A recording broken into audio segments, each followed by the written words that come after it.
السلام عليكم ورحمة الله. أعوذ بالله من الشيطان الرجيم. بسم الله الرحمن الرحيم. الحمد لله والصلاة والسلام على رسول الله وعلى آله وصحبه الفائزين برضا الله. ما بعد، إن أريد إلا الإصلاح ما استطعت وما توفيقي إلا بالله عليه توكلت وإليه أنيب. ما شاء الله كان وما لم يشأ لم يكن ولا حول ولا قوة إلا بالله العلي العظيم. ولا حول ولا قوة إلا بالله العلي العظيم. أعوذ بالله من الشيطان الرجيم. بسم الله الرحمن الرحيم. لقد كان لكم في رسول الله أسوة حسنة. صدق الله مولانا العظيم. يغلبن كريما ويغلبهن لئيم فأحب أن أكون كريما مغلوبا. صدق رسول الله صلى الله عليه وسلم.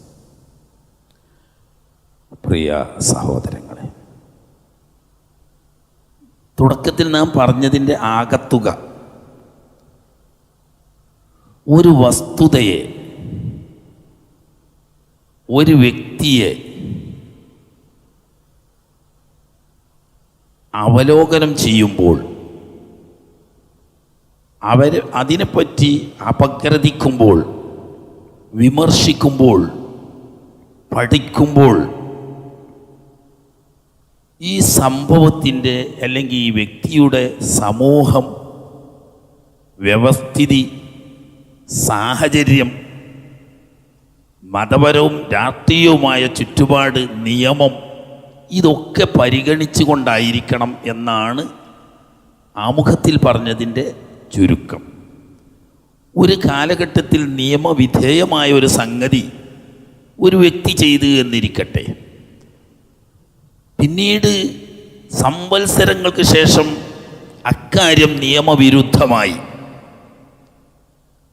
എന്നാൽ ഈ നിയമവിരുദ്ധമായി പ്രഖ്യാപിക്കപ്പെട്ട സാഹചര്യത്തിൽ നേരത്തെ നടന്ന ആ സംഭവത്തെ വിലയിരുത്തുകയും അതൊരു തെറ്റായിരുന്നു എന്ന് വിമർശിക്കുകയും ചെയ്യുന്നത് ബുദ്ധിജീവികൾക്ക് സ്വീകാര്യമല്ല. അതിൻ്റെ ഉദാഹരണങ്ങളാണ് നാം തുടക്കത്തിൽ പറഞ്ഞത്. അതിലേക്ക് ഇനി ഞാൻ കടന്നു വരുന്നില്ല. ഇനി ഓരോ വിവാഹ പശ്ചാത്തലങ്ങളും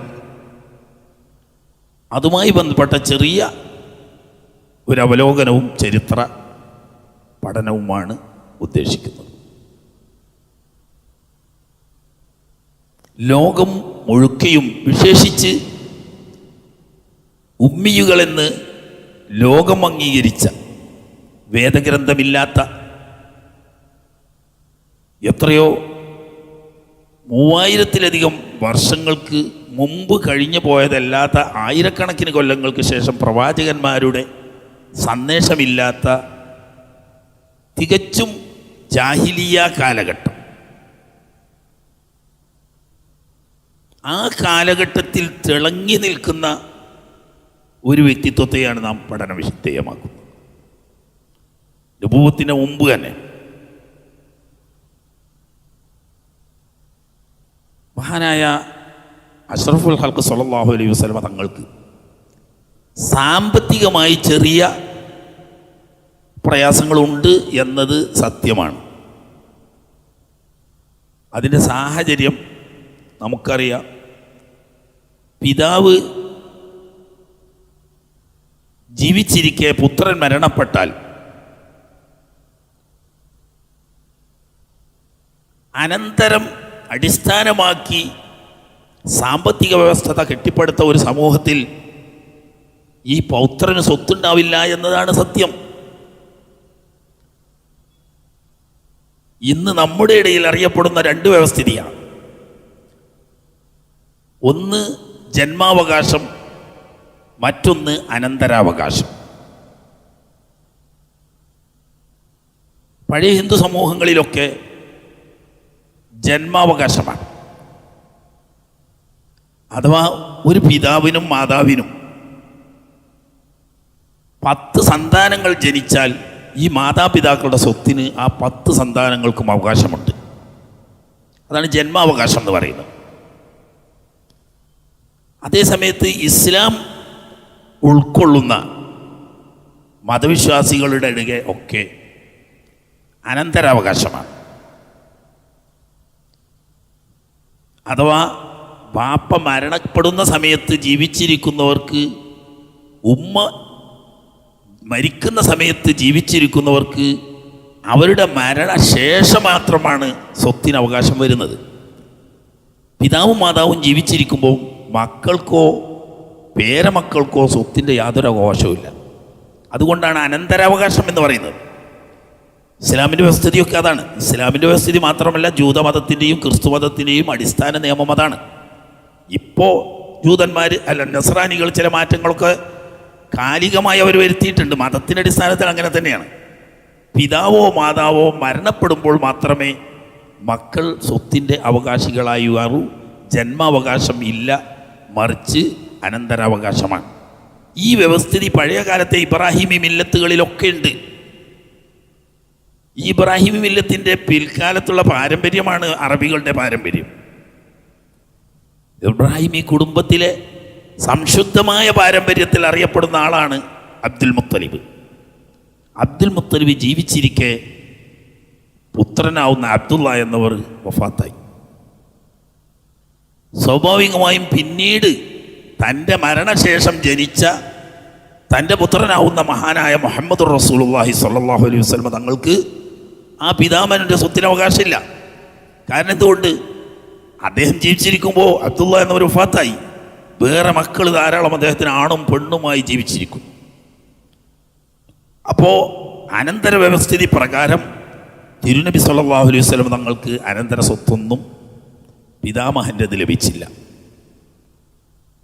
പിതാവിൻ്റെതായോ കാര്യമായ സ്വത്തൊന്നുമില്ല. വിവാഹം കഴിച്ചു, തൻ്റെ 25-ാമത്തെ വയസ്സിൽ വിവാഹം കഴിച്ചു. ഭാര്യയും ഒന്നിച്ച് 2 മാസം ജീവിച്ചു. അനന്തരം വ്യാപാരാവശ്യാർത്ഥം ഷാമിൽ പോയി. തിരിച്ചു വരുന്ന വഴി മദീനയിൽ വെച്ച് മരണപ്പെടുകയാണ്. അപ്പോൾ അദ്ദേഹത്തിൻ്റെതായി അന്ന് ആകെയുള്ള സ്വത്ത് ഏതാനും ആടുകളും വളരെ ചുരുങ്ങിയ ചില ഒട്ടകങ്ങളും ഒരു നീഗ്രോ വംശത്തിൽപ്പെട്ട ഒരു അടിമ സ്ത്രീയുമാണ്. അതാണ് തിരുനബി സല്ലല്ലാഹു അലൈഹി വസല്ലം തങ്ങളാവുന്ന അൽ അമീൻ എന്ന കുട്ടിക്ക് അനന്തര സ്വത്തായി കിട്ടിയത്. അതൊരു കുടുംബമായി ജീവിക്കാനുള്ള സാമ്പത്തിക ശേഷിയില്ല. പക്ഷേ അതൊരു പോരായ്മയായി അറബി ലോകം കാണുന്നില്ല. സാമ്പത്തികമായ കഴിവുകേടും അവർ അടിസ്ഥാന യോഗ്യതയിൽ പരിഗണിക്കാറേ ഇല്ല അറബി വംശങ്ങളാരും. പാരമ്പര്യം, വംശമാഹാത്മ്യം ഇങ്ങനെയാണ് പരിഗണിക്കുക. ആ നിലക്ക് നോക്കുമ്പോൾ സംശുദ്ധമായ ഖുറൈശി പാരമ്പര്യത്തിലെ ബനൂ ഹാഷിം ഗോത്രത്തിലെ ഉമ്മുൽ ഖുറയുടെ നേതാവായ മുടിചൂടാമന്നനായ അബ്ദുൽ മുത്തലിബിൻ്റെ പൗത്രൻ. ആ നിലക്ക് ഒരു രാജകുമാരൻ്റെ പരിവേഷം അറബി ലോകത്ത് മൊത്തം തിരുനബി സല്ലല്ലാഹു അലൈഹി വസല്ലം തങ്ങൾക്കുണ്ട്. അതാണ് പിൽക്കാലത്ത് ഹുനൈൻ യുദ്ധത്തിൽ ഒരു പ്രത്യേക ഘട്ടത്തിൽ സഹാബാ കിറാമിൽ ബഹുഭൂരിപക്ഷം കാലിടറി യുദ്ധമുന്നണിയിൽ നിന്ന് പിന്മാറിയപ്പോൾ അങ്കുലി പരിമിതരായ സഹാബത്തിൻ്റെ കൂടെ മുന്നിൽ നിന്നുകൊണ്ട് അനൻ നബിയു ലാ കദിബ് അനബ്നു അബ്ദുൽ മുത്തലിബ് എന്ന് പരസ്യമായി പ്രഖ്യാപിച്ച്, ഈ അബ്ദുൽ മുത്തലിബ് ആരാണെന്ന് അറബി വംശജർക്കൊക്കെ അറിയാം. അറബി ലോകം കണ്ട ഏറ്റവും വലിയ നായകനും നേതാവും, അതുപോലെ തന്നെ രാജാവെന്ന് പറയുന്നില്ലെങ്കിലും അറബി വംശത്തിൻ്റെ ഖുറൈശി വംശത്തിൻ്റെ മൊത്തം നേതൃസ്ഥാനം വഹിച്ച ആളുമാണ്. അപ്പം അങ്ങനെയുള്ളൊരു അബ്ദുൽ മുത്തലിബിൻ്റെ പൗത്രന് ഒരു രാജകുമാരൻ്റെ പരിവേഷമാണുള്ളത്. അതുകൊണ്ട് തന്നെ ഏത് ഗോത്രത്തിൽ നിന്ന്, ഏത് വംശത്തിൽ നിന്ന് വിവാഹം ആലോചിച്ചാലും അതവരൊരു അഭിമാനവും അംഗീകാരവുമായി കണ്ട്, ആൾക്ക് കഴിവുണ്ടോ ഇല്ലേ എന്നല്ല സ്വത്ത് നോക്കുന്നത്. അബ്ദുൽ മുത്തലിബിൻ്റെ പൗത്രൻ നമ്മുടെ കുടുംബത്തിൽ നിന്നിട്ട് വിവാഹത്തിന് താല്പര്യപ്പെടുന്നു എന്ന് പറഞ്ഞാൽ നമ്മുടെ കുടുംബത്തെ രാജകുടുംബത്തിന് സമാനമായി പരിഗണിക്കുന്ന ഒരു അംഗീകാരമായാണ് അറബി സമൂഹം കാണുന്നത്. ഇന്നും അത് തന്നെ, അന്നായിട്ടല്ല, ആധുനിക അറബി സമൂഹം അങ്ങനെ തന്നെ. വിവിധ രാജ്യങ്ങളിൽ നിന്ന് വന്ന് അവിടുത്തെ ഹിജാസിലെയും സൗദി അറേബ്യയുടെ മറ്റു ഭാഗങ്ങളിലെയുമൊക്കെ നാഷണാലിറ്റി ലഭിച്ച് അവിടുത്തെ സ്ഥിരതാമസക്കാരായി വിവാഹം കഴിച്ച് സന്താനങ്ങളായി പ്രായപൂർത്തിയെത്തിയ ആ നാട് മുഴുവൻ വിലക്ക് വാങ്ങാൻ പറ്റുന്നൊരു പ്രഭുവായാലും ഒരു സാക്ഷാൽ അറബി ഗോത്രക്കാരൻ അയാളെ മകളെ കെട്ടൂല. ഒരു സാക്ഷാൽ അറബി വംശത്തിൽ നിന്നിട്ട് അയാൾക്ക് പെണ്ണ് കിട്ടൂല. കാരണം എന്താ? അറബി വംശത്തിൻ്റെ മാഹാത്മ്യം പുറമെ നിന്ന് വന്നുകൂടിയവർക്കില്ല എന്ന് അവരുടെ ഒരു തഖ്ലീദ്. അത് ഇസ്ലാമികമാണോ എന്നല്ല പറയുന്നത്, അവരുടെ അങ്ങനെയുള്ളൊരു ധാരണയാണ്, ഒരു വംശപരമായ ചിന്തയാണ്. അപ്പോൾ മഹാനായ നബി സല്ലല്ലാഹു അലൈഹി വസല്ലം തങ്ങൾ അന്നത്തെ സാമൂഹ്യ ചുറ്റുപാടിൽ ഏത് വംശത്തിൽ നിന്നും ഏത് പിതാവിൻ്റെ മക്കളെ വേണമെങ്കിലും യഥേഷ്ടം വിവാഹം കഴിക്കാനുള്ള സാമൂഹ്യ ചുറ്റുപാട് നിറഞ്ഞു നിൽക്കുന്നൊരു സാഹചര്യം. 25 വയസ്സ് വരെ വിവാഹത്തെക്കുറിച്ചിട്ട് ആലോചിച്ചിട്ട് പോലുമില്ല. ഇന്നത്തെ സാഹചര്യം നമ്മൾ മനസ്സിലാക്കണം. 9ാമത്തെ വയസ്സിലും 7ാമത്തെ വയസ്സിലും ആൺകുട്ടികളെ കൊണ്ട് പെണ്ണ് കെട്ടിക്കുകയും 5 വയസ്സും 6 വയസ്സും പ്രായമുള്ള പെൺകുട്ടികളെ കെട്ടിക്കുകയും ചെയ്യുന്നത് സമൂഹം പൂർണ്ണമായി അംഗീകരിച്ചു പോന്നിരുന്ന ഒരു കാലഘട്ടത്തിൽ ഇന്ന് അത് നമുക്ക് പലരുടെയും മുഖം ചൊളിയും. അത് ഇന്നത്തെ സാമൂഹ്യ ചുറ്റുപാട് അങ്ങനെയാണ്. അല്ലെങ്കിൽ ഇന്നത്തെ അതിനെക്കുറിച്ചുള്ള കാഴ്ചപ്പാടിലുള്ള മാറ്റമാണ്. അന്നതല്ല. ഒരു 75 വയസ്സായ ഒരു മാന്യ തറവാട്ടിൽപ്പെട്ട ഒരു വൃദ്ധനോട് സമാന തറവാട്ടിൽപ്പെട്ട 10, 12, 13 വയസ്സായ ഒരു പെൺകുട്ടിയെ വിവാഹം കഴിച്ചു കൊടുക്കുക എന്ന് പറയുന്നത് 2 ഗോത്രങ്ങൾക്കും മാനക്കേടല്ല.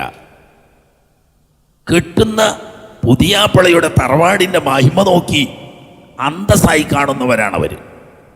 അപ്പം വയസ്സിൻ്റെ അന്തരം അക്കാലത്തൊരു പ്രശ്നമേ അല്ല. ഇസ്ലാമിൻ്റെ മുമ്പും അത് തന്നെ, ഇസ്ലാമിൻ്റെ ശേഷവും അത് തന്നെ. ഒരു സാമ്പിൾ പറഞ്ഞാൽ, മഹാനായ അലി ഇബ്നു അബീ ത്വാലിബ് റളിയല്ലാഹു തആല അൻഹുവിനേക്കാൾ ഏകദേശം 30 വയസ്സോളം കൂടുതലുള്ള ആളാണ് മഹാനായ ഉമറുൽ ഫാറൂഖ് റളിയല്ലാഹു തആല. ഈ ഉമറുൽ ഫാറൂഖ് റളിയല്ലാഹു തആല അൻഹു തങ്ങൾ അലി ഇബ്നു അബീ ത്വാലിബ് റളിയല്ലാഹു തആല അൻഹു ഫാത്തിമ ബീവിയിൽ ജനിച്ച അവസാനത്തെ പുത്രി എന്ന് പറഞ്ഞാൽ, ഫാത്തിമ ബീവി റളിയല്ലാഹു തആല അൻഹു 2 ആൺമക്കളും 2 പെൺമക്കളുമാണ് ജീവിച്ചത്. 3 ആൺമക്കളും 3 പെൺമക്കളും ജനിച്ചിട്ടുണ്ട്. മുഹ്സിൻ എന്ന ആൺകുട്ടിയും റുഖിയ എന്ന പെൺകുട്ടിയും നേരത്തെ കൊച്ചുനാളിൽ തന്നെ മരണപ്പെട്ടു പോയതുകൊണ്ട് ചരിത്രത്തിൽ പലരും അത് പരാമർശിക്കാറില്ല. എന്നാൽ സൈനബ് എന്ന മൂത്ത മോളും എല്ലേക്കും ചെറിയ ഉമ്മു കുൽസും എന്നൊരു മോളും 2 മക്കളുണ്ട് ഫാത്തിമ റളിയല്ലാഹു തആല. ഈ കുട്ടിയെ ഫാത്തിമ റളിയല്ലാഹു അൻഹ വഫാത്താകുന്ന സമയത്ത് മുല കൂടി മാറിയിട്ടേ ഉണ്ടാവുള്ളൂ. ആ കുട്ടിയെ ഉമറുൽ ഫാറൂഖ് റളിയല്ലാഹു തആല അൻഹു ഖലീഫയായതിനു ശേഷം എത്ര വയസ്സുണ്ടാവും നിങ്ങൾ കണക്കൂട്ടിയാൽ മതി. തൻ്റെ ഖിലാഫത്തിൻ്റെ 5 വർഷങ്ങൾക്ക് ശേഷം എന്ന് പറഞ്ഞാൽ ഏകദേശം 57-58 വയസ്സുണ്ടാവും അന്ന് ഉമർ റളിയല്ലാഹു തആല അൻഹു. ആ സമയത്ത് കേവലം 10-12 വയസ്സ് മാത്രം, അല്ലെങ്കിൽ 13 വയസ്സ് പ്രായമുള്ള ഉമ്മുൽ കുൽസൂമിനെ വിവാഹമാലോചിക്കുകയും അലി ഇബ്നു അബീ ത്വാലിബ് റളിയല്ലാഹു തആല അൻഹു ആ കുട്ടിയെ കെട്ടിച്ചു കൊടുക്കുകയും ചെയ്തു. എന്നല്ല, ഈ കുട്ടിയിൽ ബഹുമാനപ്പെട്ട അലി റളിയല്ലാഹു തആല അൻഹുവിന് സെയ്ദുൽ അക്ബർ എന്ന പേരിൽ സന്താനവും മകനും ജനിച്ചു. പിന്നെ ആ ചരിത്രത്തിലേക്ക് കിടക്കലല്ല നമ്മളെ ഉദ്ദേശം. അപ്പം ഇസ്ലാമിലെ ചുറ്റുപാടിലും അതൊരു 57 വയസ്സായ ഒരാൾക്ക് എങ്ങനെ ഒരു 13 വയസ്സായ പെൺകുട്ടിനെ കെട്ടിച്ചു കൊടുക്കുന്നത് എന്നത് പ്രശ്നമേ അല്ല. മറിച്ച് ഖലീഫ അമീറുൽ മുഅ്മിനായ ബനു അദിയ്യക്കാരനായ ഉമറുൽ ഫാറൂഖ് റളിയല്ലാഹു അൻഹു ആണ് തിരുനബി സല്ലല്ലാഹു അലൈഹി വസല്ലമയുടെ പേരമകളാവുന്ന ബനു ഹംഷിം വംശജയായ ഉമ്മു കുൽസൂമിനെ കല്യാണം കഴിക്കുന്നു. അതാ സാഹചര്യം. ജാഹിലിയ കാലത്ത് പിന്നെ അങ്ങനെയാണെന്ന് പറയേണ്ട ആവശ്യമില്ല. നബി സല്ലല്ലാഹു അലൈഹി വസല്ലം തങ്ങൾ ആയിഷ റളിയല്ലാഹു തആല അൻഹയെ കെട്ട് പറയുന്ന സമയത്ത് ആയിഷ ബീവിക്ക് 6 വയസ്സാണ്. ഈ 6 വയസ്സായ ആയിഷ ബീവിയെ നബി സല്ലല്ലാഹു അലൈഹി വസല്ലം തങ്ങൾ വിവാഹം ആലോചിക്കുമ്പോൾ ഒറ്റൊരു പ്രശ്നമേ സിദ്ദീഖ് റളിയല്ലാഹു അൻഹുവിന്റെ മുന്നിൽ പ്രതിബന്ധമായി ഉണ്ടായിരുന്നുള്ളൂ. തൻ്റെ കൂട്ടുകാരനും മക്കയിലെ പ്രമുഖ ഖുറൈശി ഗോത്ര നേതാവുമായ മുത്അം ഇബ്നു അദി വലിയ പ്രമാണിയാണ്. അദ്ദേഹത്തിൻ്റെ പുത്രനോട് ആയിഷയെ കെട്ടിച്ചു കൊടുക്കാമെന്ന് സിദ്ദീഖുൽ അക്ബർ വാക്ക് കൊടുത്തിരുന്നു. അപ്പം എത്ര വയസ്സിലായിരിക്കും? 5 വയസ്സിലെങ്കിലും വേണ്ടേ? സിദ്ദീഖ് റളിയല്ലാഹു തആല അൻഹുവിനെ പോലെ സമൂഹത്തിൽ എല്ലാവരും ആദരിക്കുകയും അംഗീകരിക്കുകയും ചെയ്യുന്ന വലിയ പ്രമുഖനായ നേതാവിൻ്റെ കേവലം 5 വയസ്സായ കുട്ടിയെ അതുപോലെ ഖുറൈശി തറവാട്ടിലെ തലയെടുപ്പുള്ള നേതാവെന്ന മുത്അം ഇബ്നു അദീൻ്റെ മകനോട് കല്യാണം കഴിച്ചു കൊടുക്കാമെന്ന് വാക്ക് കൊടുത്തിരുന്നു. അപ്പം 3-2 വയസ്സാകുന്ന സമയത്താണ് ഇസ്ലാമിൻ്റെ പൊതുപ്രബോധനം തുടങ്ങുന്നതിന് മുമ്പാണ് ഈ വാക്ക്. ഈ വിഷയം കിട്ടിയപ്പോൾ, തങ്ങളുടെ വിവാഹാന്വേഷണം കിട്ടിയപ്പോൾ സിദ്ദീഖ് റളിയല്ലാഹു തആല ഒറ്റ കാര്യം പറഞ്ഞു, ഒരു ഒറ്റ കാര്യം, ഞാനൊരു മനുഷ്യനോട് ഇന്ന് വരെ പറഞ്ഞ വാക്ക് മാറ്റി പറഞ്ഞിട്ടില്ല. അതുകൊണ്ട് എനിക്കൊരു മിനിറ്റ് ആലോചിക്കാനൊരു സാവകാശം വേണം. ഉടനെ അദ്ദേഹം വസ്ത്രം മാറ്റി മുത്അം ഇബ്നു അദി എന്ന് പറയുന്ന മഹാനായ നേതാവിൻ്റെ വീട്ടിൽ ചെന്നു. അപ്പോൾ ഇസ്ലാമിൻ്റെ പൊതുപ്രബോധനം നടന്ന സമയമാണ്. ഷബീബിക്ക് 6 വയസ്സായിണല്ലോ. പൊതു ദഅവത്ത് നടന്നുകൊണ്ടിരിക്കുന്ന സമയം. നേരത്തെ ഉണ്ടായിരുന്ന സാമൂഹ്യ അന്തരീക്ഷം ആകെ ഇളകി മറിഞ്ഞ് തൗഹീദിൻ്റെ ആളുകളും ശിർക്കിൻ്റെ ആളുകളുമായി വലിയ അഭിപ്രായ ഭിന്നതയും പ്രശ്നങ്ങളും ഉടലെടുത്ത് ചൂടായി വരുന്ന സമയമാണ്. ചെന്ന് കണ്ട് ഉപചാരങ്ങൾക്ക് ശേഷം നമ്മൾ തമ്മിൽ ഇങ്ങനൊരു വാക്കുണ്ടല്ലോ, നിങ്ങളുടെ മോനെ എൻ്റെ മോൾക്ക് പുതിയാപ്പിളയായി തിരഞ്ഞെടുക്കാനുള്ള ഒരു വാക്കുണ്ടല്ലോ നമ്മൾ. ഈ വിഷയത്തെപ്പറ്റി നിങ്ങളുടെ അഭിപ്രായം ഇപ്പോഴെന്താണ് എന്നറിയാൻ വന്നതാണ് ഞാൻ മാറുന്നു, എനിക്ക് മാറ്റിത്തരണം ഒന്നും സിദ്ദീഖ് പറഞ്ഞിട്ട് വാക്ക് മാറ്റാം. അദ്ദേഹം പറഞ്ഞു, സുഹൃത്തെ, എൻ്റെ മോനെ നിങ്ങളെ മോൾക്ക് പുതിയാപ്പിളയായി തന്നാൽ നിങ്ങൾ മറ്റേ മതത്തിൻ്റെ വലിയ പ്രചാരകനും അതിൻ്റെ നേതാവും ആണല്ലോ. എൻ്റെ മോനെ നിങ്ങൾ മതം മാറ്റി നിങ്ങളെ കൂട്ടത്ത് കൂട്ടൂലേ എന്ന് എൻ്റെ ഭാര്യയൊക്കെ ഒരു ശങ്ക. അയാൾക്കുള്ള ശങ്കയാണ്. അയാളെ വലിയ പറയാതെ അങ്ങനെയാണല്ലോ, കുട്ടികളമ്മ അങ്ങനെ പറയുന്നു എന്ന് പറയുന്ന ആ ശൈലി. എന്ന് എൻ്റെ കുട്ടിൻ്റെ ഉമ്മാക്കൊരു ശങ്ക, അതിനടിസ്ഥാനമായിട്ട് എടുക്കാൻ പറ്റൂല. ഉടനെ സിദ്ദീഖ് റളിയല്ലാഹു അൻഹു ചോദിച്ചു, ഞാൻ നിങ്ങളുടെ അഭിപ്രായം അറിയാനാ പോകുന്നത്, നിങ്ങൾ എന്താണ് അഭിപ്രായം? എൻ്റെ കുട്ടിൻ്റെ ഉമ്മ എന്താണോ അഭിപ്രായപ്പെടുന്നത് അത് തന്നെയാണ് എൻ്റെയും അഭിപ്രായം. ഓക്കെ എന്നാൽ നമ്മളുള്ള വാക്ക് തീർന്നല്ലോ. തിരിച്ചു വന്നിട്ട് പറഞ്ഞു, എൻ്റെ പ്രശ്നം പരിഹാരമായി. ഞാൻ എൻ്റെ ജീവിതത്തിൽ ഒരു മനുഷ്യനോടൊരു വാക്ക് പറഞ്ഞ വാക്ക് മാറ്റിയ ചരിത്രം ഇന്നത്തെ നാൾ വരെ ഇല്ല. ഇനി മുത്അം ഇബ്നു അബ്ദിയോട് വാക്ക് മാറ്റി മുസ്ലിമായതിൻ്റെ ശേഷം വാക്ക് മാറ്റി ഞാൻ എൻ്റെ റെക്കോർഡ് കളങ്കപ്പെടുത്തുന്നില്ല. ഇപ്പോൾ അദ്ദേഹമാ മാറിയത്, പ്രശ്നമില്ല. അങ്ങനെയാണ്. അപ്പം ഇത്രയും 3-ാമത്തെ വയസ്സിലും 2-ാമത്തെ വയസ്സിലും ഒക്കെ കെട്ടാൻ തീരുമാനിക്കലും കെട്ടലും കെട്ടിക്കാൻ തീരുമാനിക്കലും കെട്ടലും ഒക്കെ ആ സമൂഹത്തിലൊരു ഐബല്ല. എന്നിട്ട് ഇത്രയും ഉന്നത സ്ഥാനത്തിരിക്കുന്ന മുഹമ്മദുർ റസൂലുള്ളാഹി സ്വല്ലല്ലാഹു അലൈഹി വസല്ലം തങ്ങൾ ഒരു വിവാഹത്തെക്കുറിച്ച് 25 വയസ്സ് വരെ ആലോചിച്ചിട്ട് പോലുമില്ല. കാരണം അതിനേക്കാൾ വലിയ പ്രശ്നങ്ങൾ ഈ സമൂഹം നേരത്തെ തന്നെ തിരുനബി സല്ലല്ലാഹു അലൈഹി വസല്ലം തങ്ങളെ മനസ്സിനെ വല്ലാതെ അലട്ടിക്കൊണ്ടിരുന്നു. അന്ന് നബുവത്തില്ല, വഹിയില്ല, അതുകൊണ്ട് തന്നെ ശരീഅത്തറിയില്ല. പക്ഷെ തൗഹീദുണ്ട്, അതെന്നും ഉണ്ടാവും. അമ്പിയാക്കൾക്ക് അങ്ങനെയാണ്. ഈ വലിയ പ്രശ്നം തൻ്റെ മനസ്സിനെ അലട്ടിക്കൊണ്ടിരിക്കുമ്പോൾ പേഴ്സണലായ വിവാഹ ജീവിതം, കുടുംബജീവിതം എന്നൊക്കെ പറയുന്നത് രണ്ടാം സ്ഥാനത്താണ്. പിന്നെ കുടുംബജീവിതത്തിലേക്ക് കാലെടുത്ത് വെക്കുമ്പോൾ ഒന്ന് ഒരു വീട് വേണ്ടേ, ഒരു ഭാര്യയെ പോറ്റാൻ, ഒരു കുടുംബത്തെ പോറ്റാൻ സാമ്പത്തികമായ സാഹചര്യം സാമാന്യമായി വേണ്ടേ? അപ്പോൾ ഒരു സംശയം, പച്ച സ്വത്തുകളൊന്നും ഇല്ലെങ്കിലും അബ്ദുള്ള എന്നവർക്ക് ഒരു കൊച്ചു പുര സ്വന്തമായിട്ടുണ്ടല്ലോ. നബി സല്ലല്ലാഹു അലൈഹി വസല്ലം തങ്ങൾ ജനിച്ച സ്ഥലം എന്ന പേരിൽ പ്രസിദ്ധമാവുകയും പിന്നീട് അത് പള്ളി നിർമ്മിക്കപ്പെടുകയും ഇപ്പോൾ നിലവിൽ അത് മക്തബത്ത് മക്ക എന്ന പേരിൽ സംരക്ഷിക്കപ്പെടുകയും ചെയ്യുന്നു എന്ന് നമുക്കറിയാം. അപ്പോൾ അതല്ലേ നബി തങ്ങളുടെ വീട്? അതങ്ങനെ തന്നെ. പക്ഷെ അന്ന് അവിടെ ഒരു വീടില്ല. നമ്മൾ മനസ്സിലാക്കണം, നബി സല്ലല്ലാഹു അലൈഹി വസല്ലം തങ്ങൾ അനുഭവിച്ച ദുരന്തങ്ങൾ, മാനസികമായ സംഘർഷങ്ങൾ, പിതാവെന്ന് വാപ്പ എന്ന് വിളിക്കാൻ ഒരാളെ കണ്ടിട്ടേ ഇല്ല. അതൊരു കുട്ടിയെ സംബന്ധിച്ച് ഏറ്റവും വലിയ ആഘാതമാണ്, സമൂഹത്തിലെ വലിയൊരു തളർച്ചയാണ് മാനസികമായി കുട്ടികൾ. എന്നാലും ഉമ്മക്കും വാപ്പക്കും ഒക്കെ പകരം സ്നേഹം കൊണ്ട് തന്നെ മോടുന്ന വാത്സല്യനിധിയായ പ്രിയപ്പെട്ട ഉമ്മ ആമിന ബീവി ഉണ്ടായിരുന്നു. അവർക്കെന്തോ ഒരു ഉൾവിളി, നമുക്കറിയാം, ഒരു ഉൾവിളി.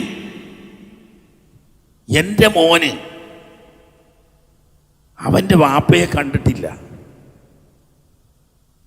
ആ വാപ്പയുടെ വലിയുമ്മ ഇവിടെ നാടാവുന്ന മദീന, അഥവാ അന്ന് യസ്രിബ് എന്നാ പറയാ, യസ്രിബിൽ അങ്ങ് ബനു നജ്ജാറുകാരുടെ ദാറുന്നാബിഗയിലാണ് അന്ത്യവിശ്രമം കൊള്ളുന്നത്. മോനെ, ഇതാണ് നിന്റെ വാപ്പ എന്ന് ചൂണ്ടിക്കാണിച്ചു കൊടുക്കാൻ എനിക്ക് സാധിച്ചിട്ടില്ല. എന്നാൽ വകതിരിവെത്തുന്ന ഈ 6 വയസ്സായ എൻ്റെ പൊന്നുമോനെ, മോനെ, നിനക്ക് വാപ്പയെ കാണാൻ കഴിഞ്ഞില്ല. ഈ കിടക്കുന്ന ഖബറിൽ എടാ നിന്റെ വാപ്പയാണ് അന്ത്യവിശ്രമം കൊള്ളുന്നത്, നിന്റെ വാപ്പ കിടക്കുന്ന സ്ഥലമാണിത്. അതൊന്ന് കാണിച്ചു കൊടുക്കണം. കാരണം ഇനി അതിനെ എൻ്റെ മോന് കാണിച്ചു കൊടുക്കാൻ കഴിഞ്ഞില്ലെങ്കിലോ, അതാ ഞാൻ ഉൾവിളി എന്ന് പറഞ്ഞു. ആമിന ബീവിക്ക് അന്ന് യഥാർത്ഥത്തിൽ 22 വയസ്സ് ആകുന്നു, അല്ലെങ്കിൽ 21ാമത്തെ വയസ്സാണ്. പക്ഷെ അവർക്ക് എന്തോ ഒരു ഉൾവിളി, നല്ല നിറഞ്ഞ യൗവനമാണെങ്കിലും എൻ്റെ മോനെ എനിക്കിനി വാപ്പയെ കാണിച്ചു കൊടുക്കാൻ കഴിഞ്ഞില്ലെങ്കിലും ആ വാപ്പ കിടക്കുന്ന ഖബറെങ്കിലും ഒന്ന് കാണിച്ചു കൊടുക്കാൻ കഴിയില്ലല്ലോ എന്ന നിലക്ക് മോനെയും തൻ്റെ വൃത്തിയായ ഉമ്മൈമനെയും കൂട്ടിയിട്ട് അതിവിദൂരത്തുള്ള 400-ലധികം, ഏകദേശം 450ഓളം കിലോമീറ്റർ ദൂരെയുള്ള യസ്രിബിലേക്ക് യാത്ര പുറപ്പെട്ടു. അവിടെ പോയി ബനു നജ്ജാറുകാരുടെ കൂടെ താമസിച്ചു. ആ സംഭവങ്ങളൊക്കെ പിന്നീട് നബി സല്ലല്ലാഹു അലൈഹി വസല്ലം തങ്ങൾ പറയുന്നുണ്ട്. ബനു നജ്ജാറുകാരുടെ ഒരു കുളം ഉണ്ടായിരുന്നു. ആ കുളത്തിൽ നിന്നിട്ടാണ് ഞാൻ അക്കാലത്ത് 6 വയസ്സുകാലത്ത് നീന്തം പഠിച്ചത്. നമ്മൾ മനസ്സിലാക്കണം, നമ്മളെ കുട്ടികളെയൊക്കെ ചെറുപ്പത്തിൽ തന്നെ ഭംഗിയായി നീന്തം പഠിപ്പിക്കണം. അത് വളരെ ബലപ്പെട്ട സുന്നത്താണ്. ഇന്ന് മുതിർന്ന ആളുകൾക്ക് പോലും നീന്തമറിയാത്തവരുണ്ട്. അതൊരു ജീവൻ രക്ഷാ സംരംഭമാണ്. അതുകൊണ്ട് 6ാമത്തെ വയസ്സിൽ, യഥാർത്ഥത്തിൽ മക്കയിൽ അങ്ങനെ കുളമൊന്നുമില്ല, സംസം കഴിച്ചാൽ ബാക്കി ചുരുക്കി വിരലിലെണ്ണാവുന്ന ഏതാനും കിണറുകൾ മാത്രമേ ഉള്ളത്.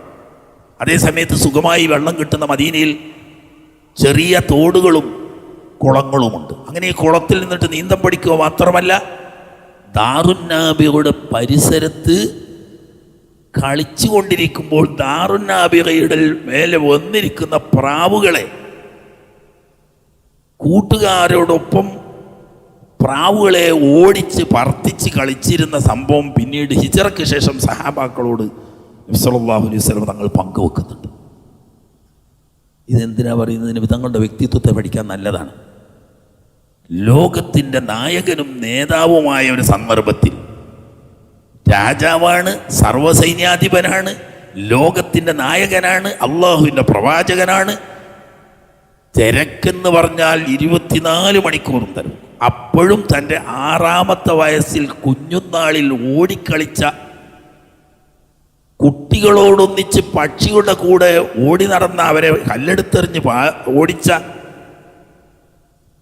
ആ സംഭവം എടുത്തു പറഞ്ഞുകൊണ്ട് തൻ്റെ ജീവിതത്തിൻ്റെ ഓരോ ചവിട്ടടികളും മനസ്സിൽ കൂറിയിട്ട് മറക്കാതെ ജീവിതാന്ത്യം വരെ അത് കൊണ്ടുനടന്നു. അത് കഴിഞ്ഞ് ദാറുന്നാബിഗ ചൂണ്ടിക്കാട്ടി കൊടുത്തുകൊണ്ട് ഇവിടെയാണ് എൻ്റെ വാപ്പ അന്ത്യവിശ്രമം കൊള്ളുന്നത് എന്ന് സഹാബാക്കൾക്ക് നബി സല്ലല്ലാഹു അലൈഹി വസല്ലം തങ്ങൾ കാണിച്ചു കൊടുത്തിട്ടുണ്ട്. വരുന്ന വഴിയിൽ അബവായിൽ വെച്ച് അള്ളാഹുവിൻ്റെ അലംഘനീയമായ നിയമം എന്ന് പറയട്ടെ, മഹാനായ തിരുനബി സല്ലല്ലാഹു അലൈഹി വസല്ലം തങ്ങൾ ഇഹലോകവാസം വെടിയാൻ പോവാണ്, ഒറ്റപ്പെടാൻ പോവുകയാണ്. ഉമ്മ പോവാൻ പോവാണ്. ശയ്യാവലംബിയായ ഉമ്മ ആ മകനെ അടുത്ത് വിളിച്ചുകൊണ്ട് വസിയ്യത്തായി പറയുകയാണ്, മോനെ, മഹാനായ അബ്രഹാം പ്രവാചകൻ, അങ്ങനെ തന്നെയാണ് അവർ പറഞ്ഞത്, അബ്രഹാം എന്ന് തന്നെയാണ് ആമിന ബീവി ചൊല്ലിയത്. നമ്മുടെ പൂർവ്വപിതാവായ അബ്രഹാമിൻ്റെ നേർപാരമ്പര്യത്തിലുള്ള മകനാണ് നീ. നമ്മുടെ നാട് കലങ്ങി മറിഞ്ഞ ബഹുദൈവത്വത്തിൻ്റെ സാമൂഹ്യ സാഹചര്യമാണുള്ളത്. അതുകൊണ്ട് മനെ, വസിയ്യത്തായി ഈ ഉമ്മ നിന്നോട് പറയുന്നത്, അത്തരം ബിംബാരാധനയുടെ ഭാഗത്ത് എൻ്റെ പൊന്നുമോൻ പെട്ടുപോകരുത്. തൗഹീദിൻ്റെ വാഹനായ ഇബ്രാഹീമിൻ്റെ പിന്മുറക്കാരാണ് നമ്മൾ. അത് വസിയ്യത്തായി പറഞ്ഞതിന് ശേഷം കുല്ലു ഹയ്യിൻ ഹാലികുൻ, ജീവിച്ചിരിക്കുന്നവരൊക്കെ മരിക്കാൻ പോകുന്നു. കുല്ലു ജദീദിൻ ഫാനിൻ, ഇല്ലായ്മയിൽ ഉടനടുത്ത ഏതുണ്ടോ അതിനൊക്കെ നാശം അനിവാര്യമാണ്. വ അന മയ്യിത്തുൻ, ഞാൻ താമസിയാതെ ഇഹലോകവാസം വെടിയുകയാണ്. വലത്തു തുഹ്റ വതറക്തു ഖൈറ, ഞാൻ ഒറ്റ കുഞ്ഞിനാണ് ജന്മം നൽകിയതെങ്കിൽ സമ്പൂർണ്ണ സംശുദ്ധിയുടെ പുത്രനെയാണ് ഞാൻ ജനിച്ചത്. വതറക്തു ഖൈറ, ലോകത്തിന് ആകമാനം മതിയാവുന്ന മഹാനന്മയെയാണ് ഞാൻ ഇവിടെ വിട്ടേക്കുന്നത് എന്ന് പറഞ്ഞുകൊണ്ട് അവർ അന്ത്യശ്വാസം വലിച്ചു. ആകെ താങ്ങും തണലുമായി തൻ്റേതെന്ന് പറയാൻ പറ്റുന്ന ഏക അവലംബമാവുന്ന ഉമ്മ വകതിരിവിൻ്റെ പ്രായത്തിലേക്ക് കാലെടുത്ത് വെക്കുന്ന ആ കൊച്ചുമോൻ്റെ മുന്നിൽ വെച്ച് മരണപ്പെട്ട് ആ ഗ്രാമവാസികളുടെ സഹകരണത്തോടുകൂടി ഖബർ കുഴിച്ച് ആ ഖബറിലേക്ക് ആ മൃതശരീരം താഴ്ത്തി വെക്കുമ്പോൾ ഹൃദയം പൊട്ടിക്കരഞ്ഞു ആ കുഞ്ഞുമോൻ. ആ ഒരു സങ്കടം മരണം വരെയും അവിടുത്തെ പിടികൂടിയിരുന്നു. എൻ്റെ എല്ലാമാവുന്ന ഉമ്മ ഓടിപ്പാഞ്ഞ് നടക്കുന്ന എൻ്റെ 6-ാം വയസ്സിൽ എന്നെയും തനിച്ചാക്കി പോയി. പലപ്പോഴും മാടുമേക്കാൻ വേണ്ടി പോകുന്നത് മൂത്താപ്പാരയുടെ വീട്ടിൽ നിന്നാണ്.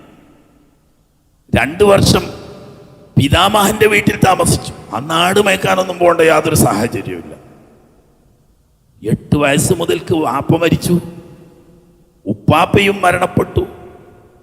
ആകെയുള്ള മൂത്താപ്പയുടെ വീട്ടിലാണ് പിന്നെ താമസം. ഉമ്മാക്ക് ശേഷം പിന്നെ ആ വീടില്ല, ആ വീട്ടിൽ ആളും താമസമില്ലാതെ ഇടിഞ്ഞു പൊളിഞ്ഞ് പോയി. സ്ഥലം എല്ലാവർക്കും അറിയാമെങ്കിലും ഇങ്ങനൊരു വീട് അവിടെ ഇല്ല, അവിടെ ഒരു പാർപ്പില്ല, അവിടെ വീടുക്കാൻ ആരുമില്ല. ഈ ചെറിയ പൈതൽ കുട്ടിയല്ലേ. പിന്നീട് 8 വയസ്സ് മുതൽ 25 വയസ്സ് വരെ ഈ മൂത്താപ്പയാണ് വളർത്തുന്നത്, താപ്പാൻ്റെ വീട്ടിൽ. ഓരോ രാവിലെ ജോലിക്ക് പോവും, ഇരുട്ടി വീട്ടിലേക്ക് വരുമ്പോൾ നേരെ വീട്ടിൽ വരുന്നതിന് പകരം മദീന വഴി കടന്നു വരുന്ന ആ വഴിയോരത്ത് ചെന്ന് നിന്ന് അപവാഹിൻ്റെ ഭാഗത്തേക്ക് നോക്കി കണ്ണീരൊഴുക്കും. ഞാനും എൻ്റെ ഉമ്മയും പോയി. തിരിച്ച് ഞാൻ ഒറ്റക്കാണ് വന്നത്. എൻ്റെ ഉമ്മ അങ്ങ് വിജനമായ ഒരു മരുഭൂമിയിൽ വിശ്രമം കൊള്ളും. ഈ ഒരു വേദന എപ്പോഴും ആ മനസ്സിൽ കുട്ടിക്കാലത്തും ഇതുവരെയുമുണ്ട്. സ്വന്തമായെന്ന് പറയാൻ വീടില്ല, സ്വത്തെന്ന് പറയാൻ ഒന്നുമില്ല. പക്ഷേ ഒന്നും ഒരു വിഷവും അറിയിക്കാതെ മൂത്താപ്പ നോക്കുന്നുണ്ട്.